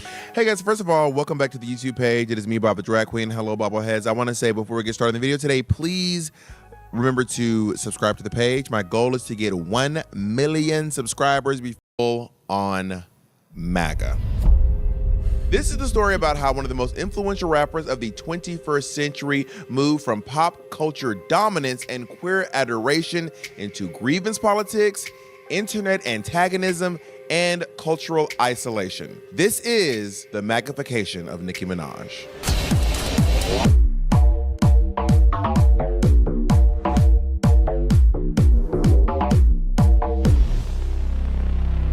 Hey, thank you so much for watching this video. And if you would like to support me even more or the things we're doing here at Purse First Studios, please go over to the YouTube page, Purse First Studios. You can subscribe and turn on the notification bell so you can see some amazing content by queer people that is for queer audiences. This is the GGT. This is for the girls, the gays, and the guys. All right, back to the program. I think when you're mean and when you ridicule people, it's a sign of your own insecurity. Nicki That's Minaj exactly did what I not called quietly it. change. She did not drift. She did not wake up one morning and become controversial by accident.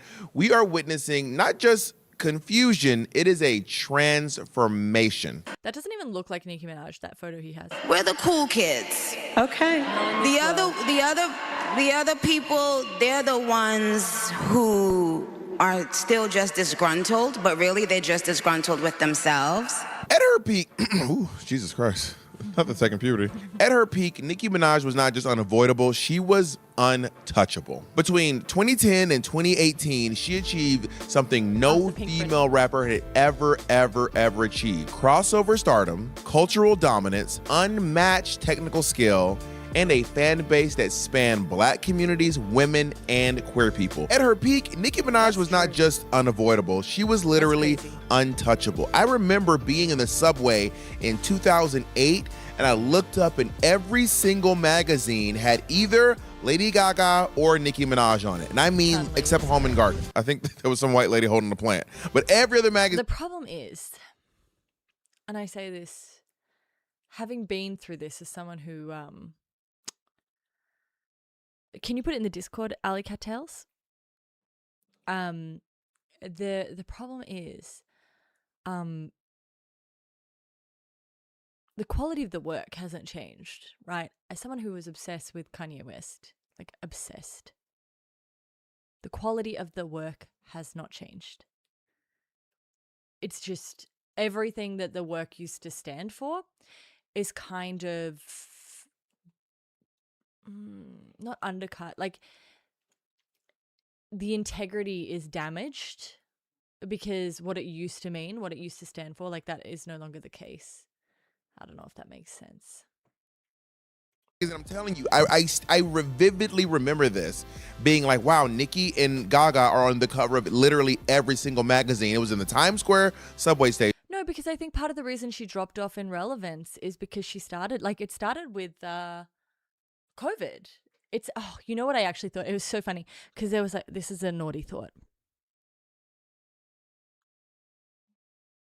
I'm going to say it.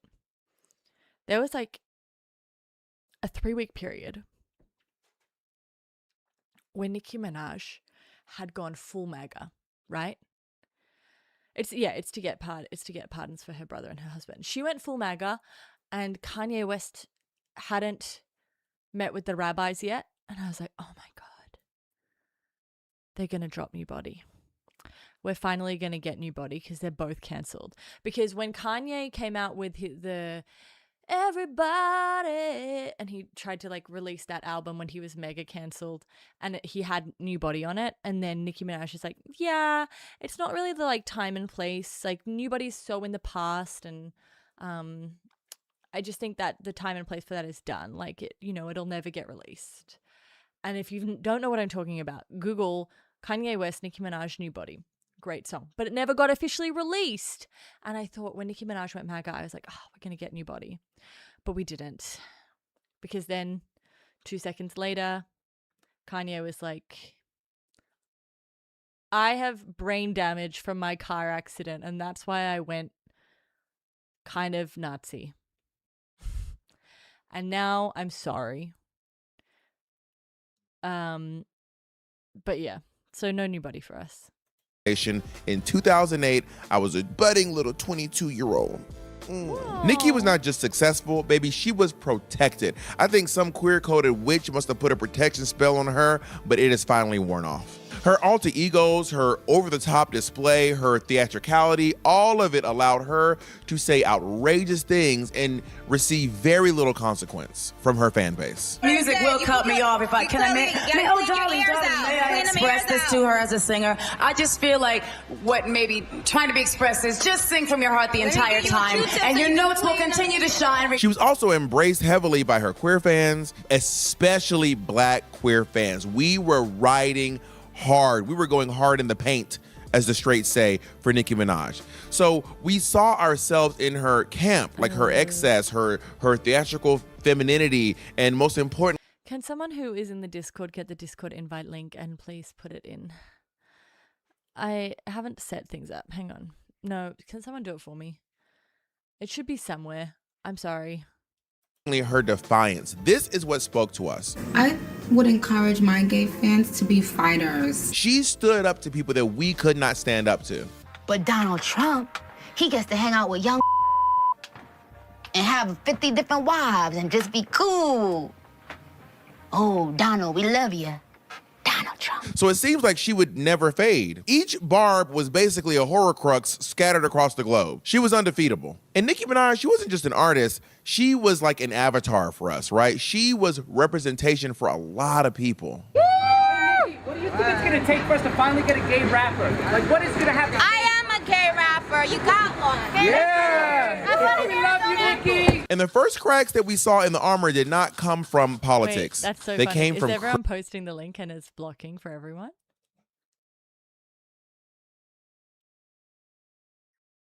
Is that what's happening, or are you all swearing? Oh, I have links disabled. I didn't choose that. I didn't choose this life. Okay. criticism. Now, as the industry shifted, Nicki was no longer the only woman in rap. Younger artists started emerging, the sound started changing, the attention diversified. If some of you remember, when Nicki Minaj came on the scene, she took shots at the former queen of WAP. WAP is crazy. WAP. She took shots at the former queen of Yeah, rap, Candace. Lil' Kim. Do y'all remember I do. this song? Well, we can't play the song, but we can show the video, maybe. I don't know. Nicki seems litigious these days. She might sue the fuck out of me. You a stupid hoe. You a stupid hoe. That was shots being fired directly at Lil' Kim. She said, come on, Bubbles. Go back to your habitat. MJ going there. We ain't having that. How you gonna be the stunt double to the monkey? Top of that, I'm in a phantom looking hella chonky. We did not stand by Kim. We owe Lil' Kim an apology. We owe Lil' Kim an apology. We did not stand by her. We did not stand up for her when she's being bullied by this younger, hotter, more popular rapper trying to take her down so that she could sit on the Game of Thrones. What's it called? The sword? You watch Game of Thrones? It's like the sword of Thrones, the throne sword, that thing. Chair that's made out Nicki of, Minaj wanted that spot, and she got it. But instead of evolving with the times, Nicki just responded with defensiveness. She got very defensive. Every critique on her. That's true as well. So actually what you were saying before, who was it? You Avocadorable? Who was it? Who was saying before? No, it's Tom. When Tom was like, is it dropping in relevance? I don't think she's become less relevant because she hasn't become less skilled, right? But I think people like Megan Thee Stallion and Doja Cat have like challenged her in a way that she didn't have anyone challenging her before. Cardi, like these are people all who have their own audience, like that she can't just be like, she can't out rap them. Like, well, she can't like, but she can't out perform them holistically. Like she's matched. Megan Thee Stallion matches you. Doja Cat is like a crazy incredible artist, you know? Cardi's the weakest of the three, but she's, you know, she's also like probably the mouthiest of the three. I don't know.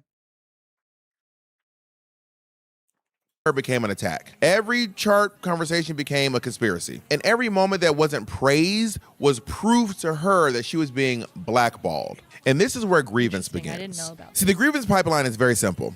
You are successful, you are no longer centered, you feel disrespected, you externalize blame, and then you find communities that validate that feeling. And Nicki found hers online. And of course, COVID, it just accelerated everything, right? Her vaccine tweets were not just about like medical skepticism. They were just about mistrust and misinformation. Mistrust of institutions, mistrust of experts, mistrust of anyone who questioned her. Y'all remember when her cousin's balls grew? Y'all remember this tweet? This was so good. This was so good. That was crazy. This is the same emotional pathway that leads people toward the MAGA ideology. Stay with me. It's not policy, it is resentment. A lot of people who are MAGA, they carry resentment in their bones for a system they think did them wrong, and they think they're outsiders right now, when the truth is they are actually the institution. They are the establishment. Nicki's associations began to matter more than her music. Like who she started connecting to mattered more than the art. That's what I'm saying. Her relevance didn't drop because her music changed, right? The balls tweet during COVID sent me so silly. I remember at the time, that hit me like a wave when I read that. She was making. Obviously, her defense of violent men, her silence on issues that she used to Not just violent. pedophiles. To speak on all the time, her willingness to attack journalists, fans, and peers very publicly. The thing is, how do you not become right-wing when you marry a child sex offender? Like, you really run out of options. Because what are you going to do? I mean, I don't with horses. I want to talk about a moment where a lot of us decided that we could not ride with Nicki anymore. And this is Bigfoot. Oh, yeah. This diss track aimed at Megan Thee Stallion, it just marked a turning point for a lot of us. This was not playful competition. This was like a fixation. It was a hyper fixation. The record was framed as like retaliation, but it functioned more like, I don't even know, like court, like playground bullying, right? She wasn't just battling like Megan's bars. She was battling Megan's presence. She was trying to discredit her success, her acceptance in mainstream culture and with queer fans, and her cultural momentum. And not only that, Nicki Minaj decided to take this moment to make fun of the fact that she was physically assaulted with a weapon. She was shot by a man in the foot, and then she chose to use this opportunity and her platform to make fun of her dead mother. This has got to be a point where we're all like, what's going on? This seems different than everything that had happened in the past. This seemed different than Nicki Minaj standing up to politicians or standing up to establishments. This was Nicki Minaj taking shots at a young rapper who had gone through something traumatic. Two things, her issue with Tory Lanez and the death of her mother, which we've all seen Megan grieve publicly many times. My mama could say, good job. That was good. You know, we did that. I feel like by now I would have been able to like get my together when I talk about my mama, but every time I talk about my mama, I cannot hold it together. See, Megan was ascending and Nicki was defending. You know they say when one supreme rises, another one falls, right? And in this moment, Nicki... You know what that reminds me of? Just because we also did the tennis. When Kyrgios beat Nadal at the tennis, and Nadal was obviously so upset. He was like, me, I don't care. Now I'm gonna go lie on the beach. And he was like, but I saw one thing. This is my Spanish accent, by the way. Very good. It is much harder to stay at the top than to get there. He revealed something we had never seen before. Insecurity without irony. There's no irony. It's just insecurity. Y'all remember that? We all remember the Instagram Live. Fragment foot. Bullet fragment foot, bitch. And she adopted the language of culture war grievance. Things like, they're trying to silence me. They don't want strong women. It's an agenda. We're not allowed. Yeah, I love it when it's like, oh, it's not about me personally. Because I have thick skin. I would never take, if this was just about me, it'd be whatever. It'd be water off a duck's back. I wouldn't do anything if it was just about me. It's never that. It's, I have to stand up because they're trying to silence us. They don't want to hear from strong women. They're trying to come against us. So I'm doing something brave and taking one for the team. It's never, you piss me off personally. It's always, I'm doing something for the team. To have a different opinion anymore. We're not allowed to think out loud anymore. These phrases are not neutral. They are ideological signals. They are virtue signals showing you what her virtues are. And I think we just realized that our virtues no longer align with Nicki Minaj. So the queer fans did not leave Nicki Minaj because she aged. We love old people. We went up for Cicely Tyson until her last... Madonna? Kylie Minogue? Come on. Days. We love Sherilyn Sarkisian. Nicki is, I think... roughly the same age as Beyonce. We still love Beyonce. Ms. Lauryn Hill? It has nothing to do with her age. They left because the fantasy dismantled itself. Nicki stopped punching up and she started punching down. So what used to be camp became cruelty. What used to be confidence became contempt. What used to be exaggeration became hostility. Back to this bitch that had a lot to say about me the other day in the press. Miley, what's good? And then when the queer... Miley, what's good was insane. I know that's so long before we turned off her, but Miley was a child. And Miley has just consistently for all of time been right. Like, she didn't do anything wrong. Anyway. Her fans expressed their discomfort. She didn't listen. She mocked. She dismissed. And then she retaliated. Does that sound familiar? Hello? So the Barbs are no longer just fans, right? They operate like a political movement. The Barb Party. Now they're engaging in harassment campaigns, conspiracy framing, loyalty over accountability, and enemies defined externally, right? It's not us, it's them. Listen, this is not unique to Nicki, but it is familiar to anyone who has watched MAGA culture online or in person. Identity becomes your armor. Criticism becomes persecution. Power becomes victimhood. Can I just say, based on the astrological weather report I gave you about Neptune moving into Aries, that's not going to play very well for very long. We're done with grievance politics. Neptune has left Pisces. You're not allowed to be a victim anymore. It's not going to work. Nicki Minaj is not required to be progressive, but influence comes with consequence. I learned this as I grow in the world on the public stage. So when a figure with her reach reinforces grievance politics, mistrust, and reactionary rhetoric, it matters, especially to the communities that once felt seen by her. This is not about canceling Nicki Minaj. I don't believe that people can really be canceled like that. It's about naming what happened. Nicki Minaj did not lose relevance. She rejected evolution. This, I think, is so important as well. It's like people will be like, oh, like you genuinely can't cancel people. The way that everyone's like, oh, I got cancelled. No, I can still hear you. So clearly you didn't. Oh, I got cancelled. You're the president. You know, you're Nicki Minaj. You're not getting cancelled, right? It's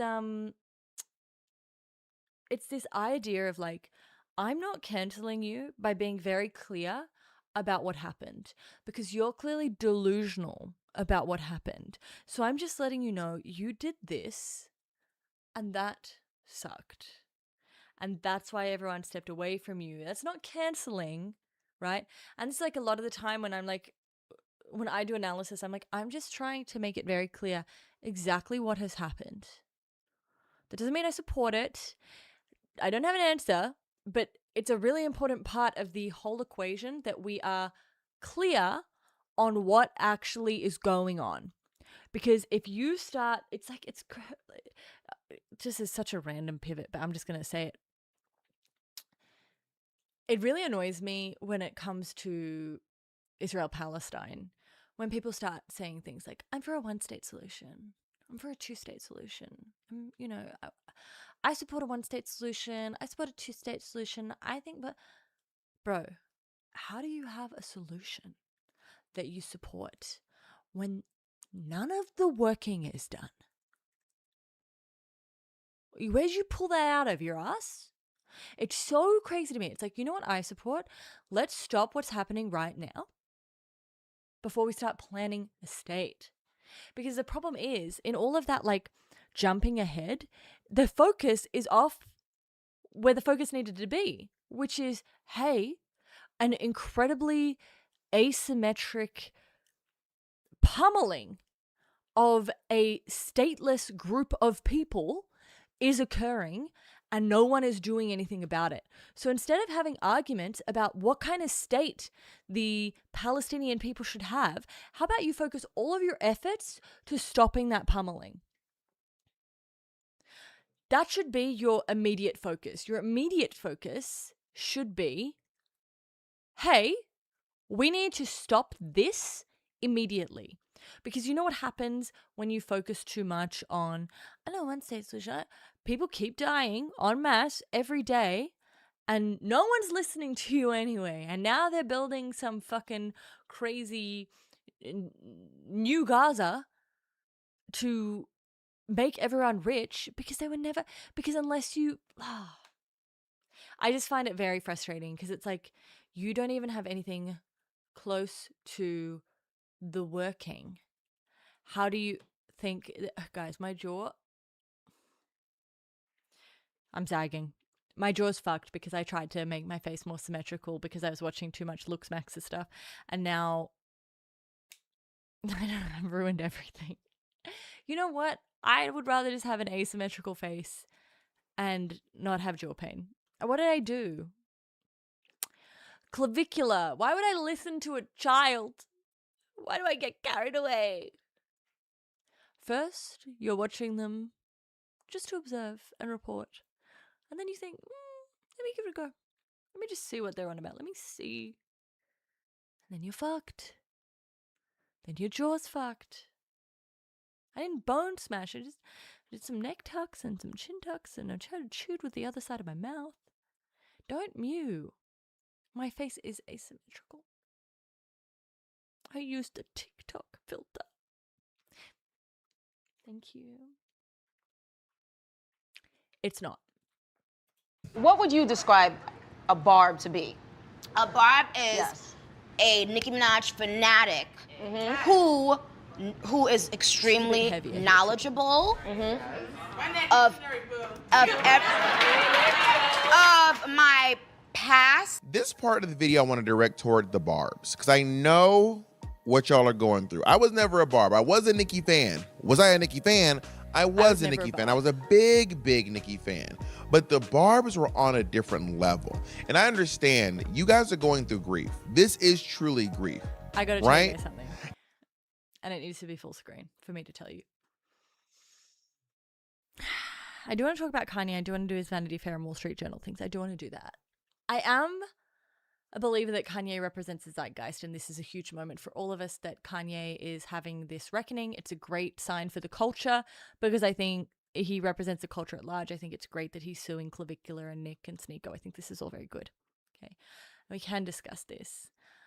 I don't think you understand how hard it was for true Kanye fans. I tried to hold on. I held on through Donda, which is a lot later than a lot of people, because he really did change when he ran for president. That's when it started to go real bad. I had faith until Donda. After Donda, you couldn't even have faith, okay? It was real bad. But I want you to know, for the long-term law knowers, I was in a really long relationship. I dated someone for 8 years, 8.5 years. Early in that relationship, which would be deep into a relationship for other people, but when you've dated someone for 8 years, this counts as early in the relationship. A year into the relationship, my partner had bought me tickets to go to the Yeezus tour, which was the best thing that had ever happened to me. Okay, like, I was ecstatic. I was over the moon, okay? And I went and I loved it. And Pusha T opened, and I was the exactly what you imagine a white girl like at a Kanye West concert. I was there, man. It was me, Pusha T, and Kanye West. Oh God, it was so good. Come on, let's pop the champagne. This one's for the night. Yuck. Oh my, got SBs, triple double, both wrists and neck freeze, triple double, both, then check please. Okay, anyway, huge night for me. I'm like blown away. Next day, my, at the time, girlfriend was like, yeah, I didn't really like it. She was like, because he wore the Balenciaga crystal mask through the whole thing, and there was smoke, and he was up on it, and all the lights were red, and she was like, I just felt like I couldn't see him, and like I didn't really get a sense of like what was going on. And I was so offended by this because, and I tried to explain it. I was like, it's called curating a vibe. You just had an experience. What do you mean you couldn't see his face? Did you come to a Kanye West concert to see his face? Are you confused? Do you think he's Naomi Campbell? Do you regularly go to rappers' gigs to see their faces? because I was having an experience. I was feeling something spiritual. I was feeling the music. I understand what Kanye was doing. He was curating a vibe. Are you confused about that? Anyway, I dumped her.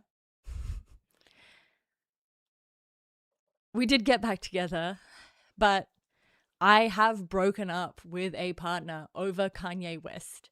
So when I tell you that I am a Kanye fan and that what happened with Kanye was very hard for me, it was I was screaming at her in the street. Like I am not an angry person. It's very difficult. I know that I'm silly here and I get like worked up, but like it's very rare to upset me. I'm a very internal feeler. I keep things to myself. I broke up with this one because I was like, because to me, I was just like, if you don't understand what happened last night, if you don't get that, how do we have a future? Like we live in different worlds. Like how we don't see the world the same way. If we already don't align here, how will we ever align? To me, her not liking the Kanye West concert was the same as someone being like, I voted for Donald Trump. I was just like, I can't understand that. So anyway, my point being is like, the Barbs are going to be having a bad time because I was out there defending Kanye as long as I could. When he started saying like, I love that guy, and he started rocking up wearing pointy hats, things got real hard. And I had to stop. But hopefully it is brain damage. And also, I think just while we're on Kanye, I'll just say it. I actually think representation matters. No, some of you bitches have never interacted with someone who actually has bipolar. Some of you think bipolar is just someone being like really sad and really happy. Some of you have never been around bipolar people. Because one of my close friends' dad was bipolar when we were growing up, and he just blew up their life. Like all of the time, he was just blowing up their life. And he ended up leaving his whole family and just moving and living like he just abandoned it was so crazy to be around as a young person because the behavior was so inexplicable. And like, I just think that if you've never actually had close interactions with it, you look at Kanye's behavior and you're like, you can't use mental illness as an excuse. And it's like, I don't think you understand what bipolar is. And I'm not saying that every bipolar person is like going to become a Nazi. Obviously not. But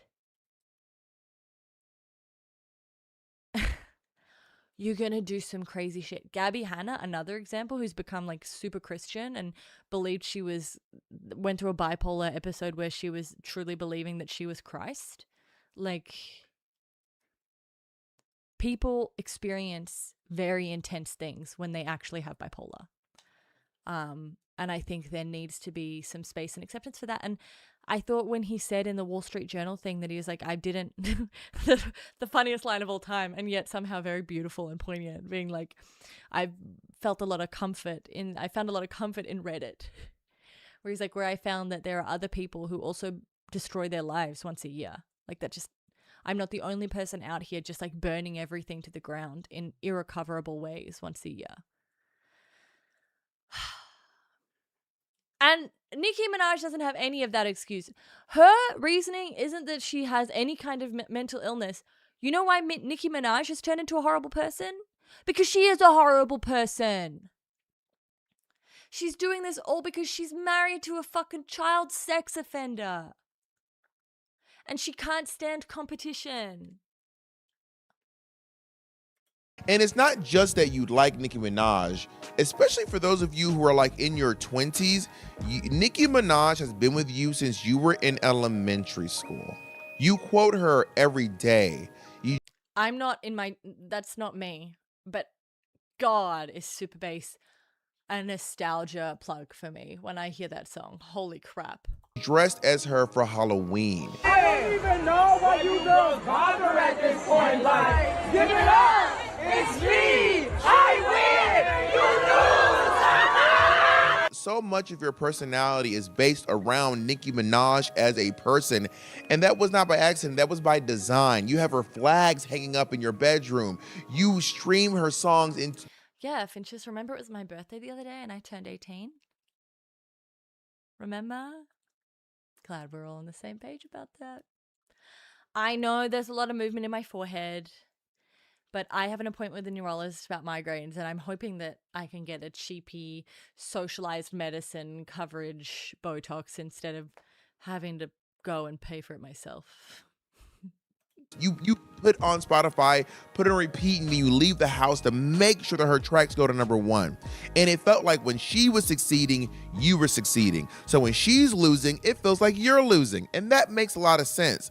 So let's look at the stages of grief. Stage 1, denial. Nicki can't have lost it all. Nicki's still the queen of rap. Nicki wouldn't do that. You're just misunderstanding her. You have to be in denial because you're grieving the relationship that you thought you had with Nicki Minaj. You're grieving what she represented.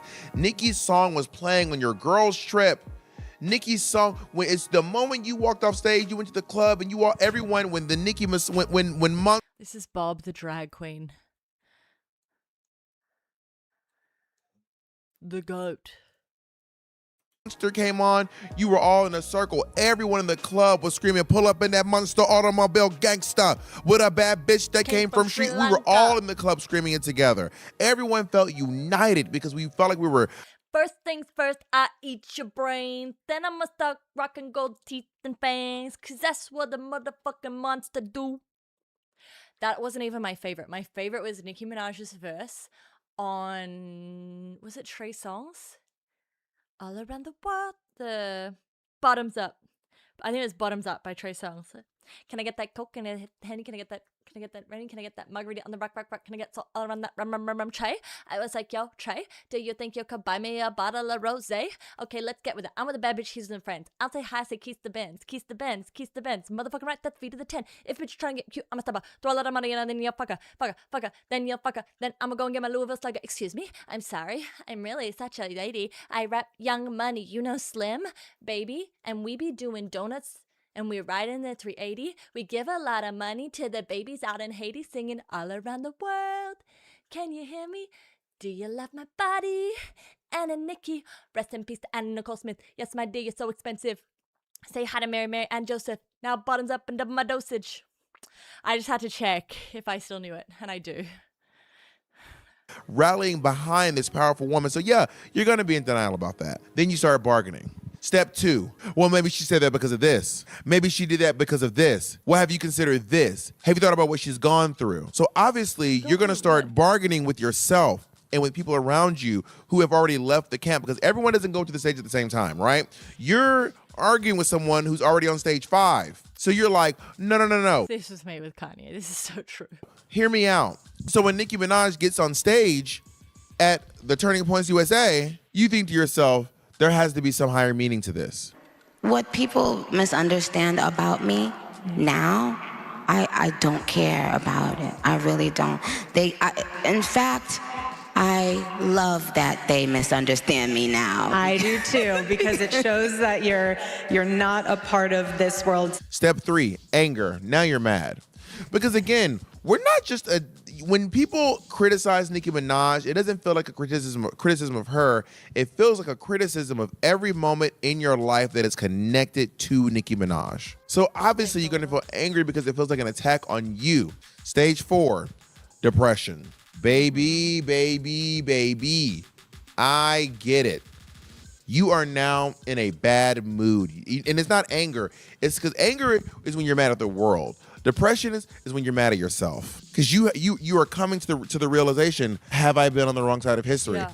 Did I not jump ship soon enough? Yeah. And then finally you hit stage 5. This is acceptance. They not like us. They're not. So yeah, you're gonna go to the stages. And I want you to know right now, you're valid. Maybe you're not on stage 5. Maybe you're not even on stage 1 yet. Maybe you're still stuck on stage 1. You're in denial. No, it couldn't be my queen. Because you rode hard for her. The magnification of Nicki Minaj is not about red hats or party lines. It is about resentment replacing curiosity. Control replacing collaboration. Power replacing play. And listen, once that shift happens, the art always suffers. Are you sure you got everything that you wanted? That's all you wanted from me? Burn me again. So, here are my final thoughts. First of all, if you enjoyed this kind of video, let me know. I try something new for my page, and if you enjoyed that, then please, let me know if you want to see more like this from me. Obviously, yes. I think I just want to. I don't really feel like talking. You know? Like, do you want to go? Like, I can. I will if you want me to. Wait, there's some funny Tom Tiller stuff I want to see. I just want to see this because I waited for you guys. I didn't watch this.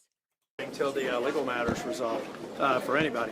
So, what message will it send to the country if Kristi Noem continues as Secretary of Homeland Security? That we're allowing incompetent people in roles in the cabinet. I mean, because the president doesn't seem Noem continues as Secretary of Homeland Security. That we're allowing incompetent people in roles in the cabinet.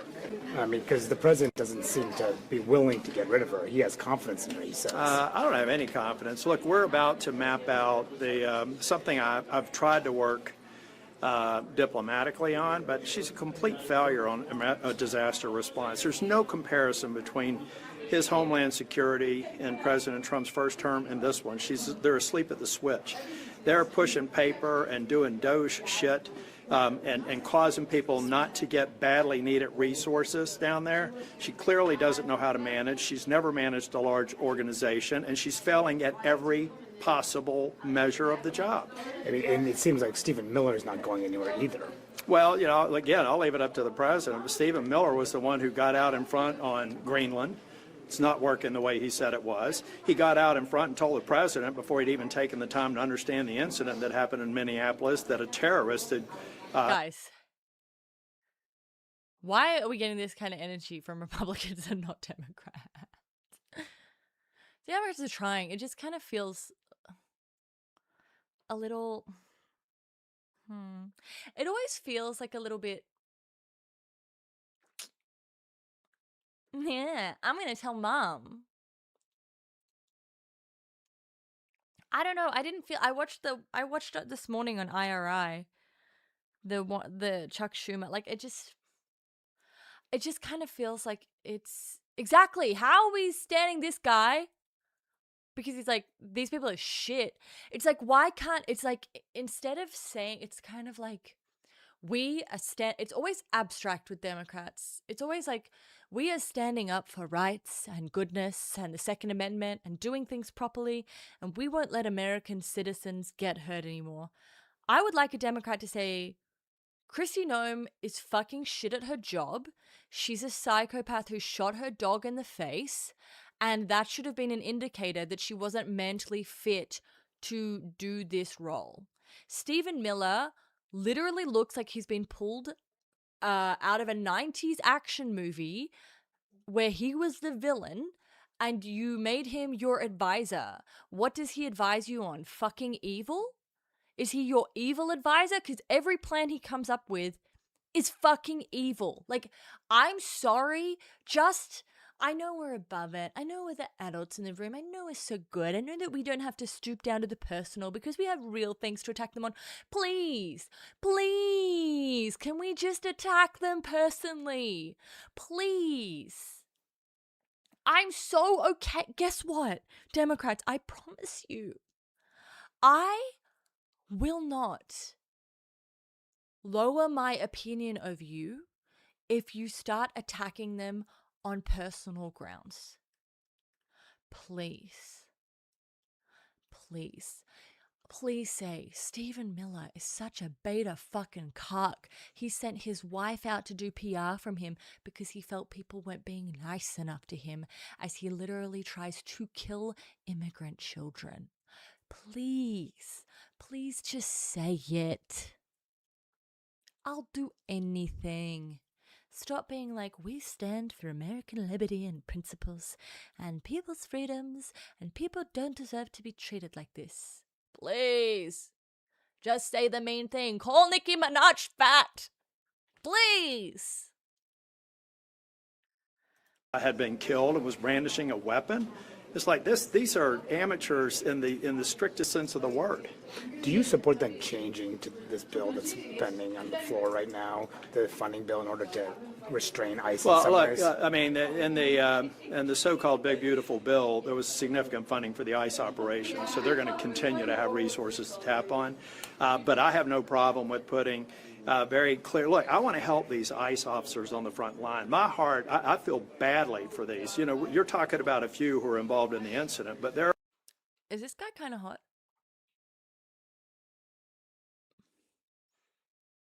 Just wondering. There are thousands of them deployed that I believe are made less safe because of the perceived incompetence of the secretary and the people they had on the ground. Bobino or whoever, whatever he is out in California, he needs to go there and get retired. I'm worried about their safety too. They're discrediting what I consider to be a very well-organized operation in ICE, but they're discrediting even these officers. They're going to make their job more difficult and more dangerous with this incompetence that I'm seeing out of Nome and out of Stephen Miller. Do you attribute any of this to Elon? What happened to Elon last night? Do you attribute some of this rhetoric that we're seeing to this incident involving Elon Omar, this alleged assault that apparently happened? No, I don't know. I'm not going to make the connection. I'm just staying focused on the failure in Minnesota. No, I'm not saying is Tom Tillis hot. Sorry, just to be clear. I'm not saying is Tom Tillis hot. The hottest thing about Tom Tillis to me is that he keeps the H in his name for some unknown reason. I find this piques my curiosity. I find it interesting. That is the hottest thing about him to me, okay? It's this guy here. Please. Please. This stops him automatically from being hot to me. This guy back here, he's a journalist. He fights for truth. In North Carolina, people in Western North Carolina need help. I don't even know if she's ever been there, even since the disaster. She's certainly wasting a lot of time and a lot of life. We've got people that got another disaster with the ice storms this weekend, and they're waiting for basic reimbursements at the state and county level. We have state government or county governments that are desperate to try and get reimbursed for things as basic as debris removal. Can you imagine that? And that's all. I lay that at her feet. Would you vote differently? Is inevitable at this point right now, or do you see any no, sort I of think off-ramp? I think that we'll be able to get some of the regular order appropriations in. I mean, it could be a technical shutdown for a few days, but after you've survived the longest one a few months ago, a couple of days, to get it right, I don't think it'll be an extended shutdown if there is one at all. The president. In order for you to vote yes for any of the I'm not going to vote for any Fed board member until the current legal matter has been resolved. And it's up to the DOJ to decide how to resolve it. I didn't get us here. They got us here. The president. I like some Republicans being like, not my monkeys, not my circus. Actually, 'tis your monkeys. That's your circus. Sir, you're actually, you know what I need a reporter, you know what I need sexy McHot stuff back here to be saying right now? When he's like, what did he say just here?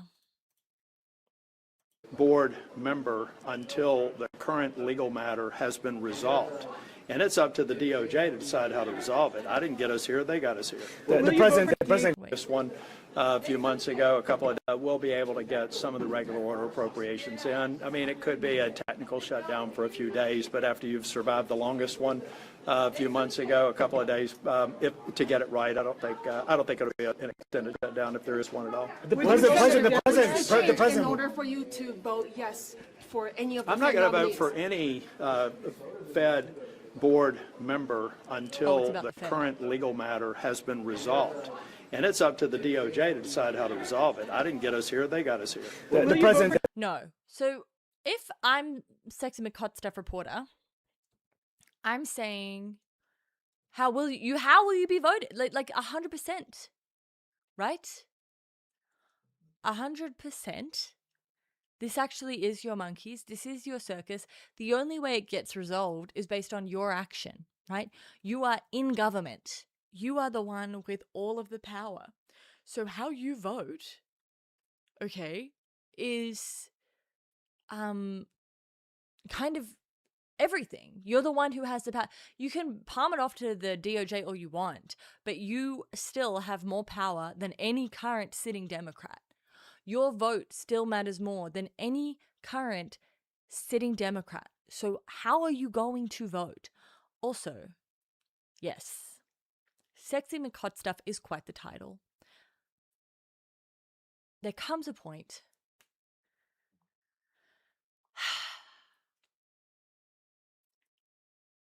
there comes a point. What do you want me to tell you? Okay. What do you want me to tell you? I'm single and he's sexy and he's got a microphone. And that's all it takes to get that title. I'm sorry. I wish I was better. The president Will you vote for DHS funding without new restrictions on ICE conduct? I'm going to support Senator Collins. She's got a tough job. Again, a lot of the funding, I mean, people need to understand a lot of that funding was actually plussed up in the so-called Big Beautiful Bill, which I voted against. And so that money's going to be there. The American people shouldn't be confused by reducing funding here. What they're talking about more are making sure that they have body cams, making sure they truly have escalation training, don't put them on the front line until they do. That's in their best interest, too. I want to keep these ICE officers safe. Most of them are doing a great job, and they're put in an untenable circumstance. Move on before this has been adjudicated. Senator, do you have confidence in the Secretary now? None at all. No, she's. I've tried to maintain confidence, but look, I've done and we'll be sharing this information. We've done a Trump 1, Trump 2 comparison of disaster relief. There's no comparison whatsoever. Trump 1 was right on with disaster recovery. You think about Matthew and Florence, and this one. She's not even handling the other part of her job. I mean, at one point, she thought FEMA should be eliminated. To give you an idea of how incompetent I think she is, she actually thought FEMA should be eliminated. And when she had a FEMA... This is what I want, though, from everyone. I don't care if they're like, I want to keep ICE officers safe. Like, you have to think through kind of the big picture stuff that, like, let's say, speak words, Joanna. Look at me. We are in a moment where there's I said this in my Waco article for those who read it. Thank you very much for reading it. We are in a moment where Democrats can't do very much. They can do theatrics, they can do obstruction, or they can get Republicans to cooperate. Democrats suck at theatrics because they won't do this. They're not willing to WWE it up because they want to look like adults. They're invested in looking mature. They're invested in looking professional. They want to be the adults in the room. So they're never really willing to WWE it up on the level that Republicans are. Just think for a moment how Republican senators would be acting if a Democratic president sent in a masked, highly armed bunch of thugs to a red state for political retribution, and those thugs then murdered 2 civilians, one of which was a nurse protecting women exercising his legal right to carry. Imagine how Republican senators would be acting. It wouldn't be, guys, we are having, we've come together and we've decided, yes, we will take action. We won't be funding the government, but that's on the Republicans. We're willing to fund 5 of the 6 bills, but we're taking the very adult move of not funding DHS, and that's adult, guys, and it's on the Republicans that things aren't getting funded. If it were the other way around, if it were a Democratic president sending masked armed thugs into a red state for political retribution, and they murdered a licensed gun holder who was a nurse for veterans while he was protecting women, every single Republican would be on every news station, every second of every day, talking about how we were under tyrants, how they were trying to kill us, how we needed to rise up. That is what would happen. I don't care if they would get more mainstream coverage, because they would. This is the thing as well. They're always they're like Republicans just do it. They like ask for forgiveness, not permission. Democrats always ask for permission, right? So, I mean, I say that in my Waco article. I say all of this, right? I am Chuck wrote some strong letters. Like, you have the I've Had It women, you have Luke Beasley, you have Adam Mockler, you have Destiny, you have IRI, you have Hassan, you have Moist Critical even, you have Suzanne Lambert, you have the Pod Save America guys, you have Ezra Klein, you have Democracy Now!, you have the Majority Report. Like, I'm so sick of this idea. The reason that the Democratic media establishment is not as strong as the right-wing media establishment, it's not just, oh, they don't have the same audience, blah, blah, blah. You don't give them access. You don't give them access. Why don't you use the people that you do have? You're like, oh, what if they one day say something that's super controversial and then I'm fucked, you know?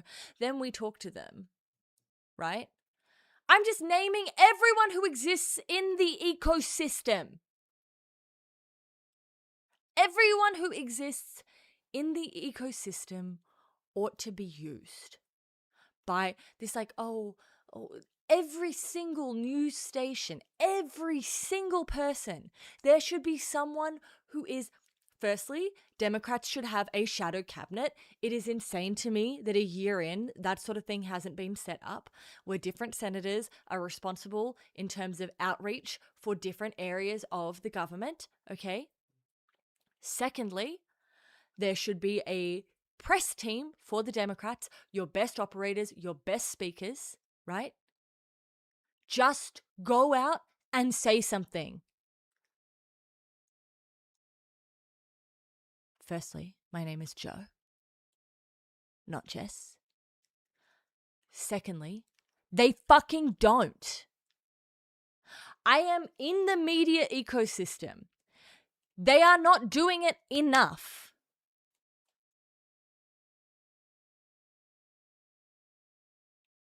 I am telling you, Tom Tillis is getting more press right now. Tom Tillis is doing more engagement with the press on this. I could find you 6 different Tom Tillis interviews in the last fucking 24 hours. So I'm sorry. Yes, the Democrats did a press conference where they triple-checked their words and they triple-checked their approach and they made sure that nothing they possibly said was impeachable. People are dead. They were murdered. Stop checking with the party. Is it okay if we say things? Blah, blah, blah. Just do it. Just say something. Just go and talk to someone right now. Whoever, do a fucking call in. Do a drop by. I have seen reality TV stars that have more media prowess. Uh-oh. I think my shit died. Oh well. Oh, if Ezra then that explains everything. If Ezra Klein is the person advising the Democratic Party, oh guys, we got to be responsible. We got to make sure we look good. Your job, unfortunately, in this moment is kayfabe. Go out there and fucking wrestle. Please. Gavin Newsom is doing it. Personal attacks, do it. Act like the fucking Undertaker. I lost YouTube. Which means, and also I'm at 3 hours. And people are pissing me off. I don't know why that died. Sad. Sad. Okay, I'm gonna go and have my dinner. It's been real. I might be back later. Otherwise, I will be back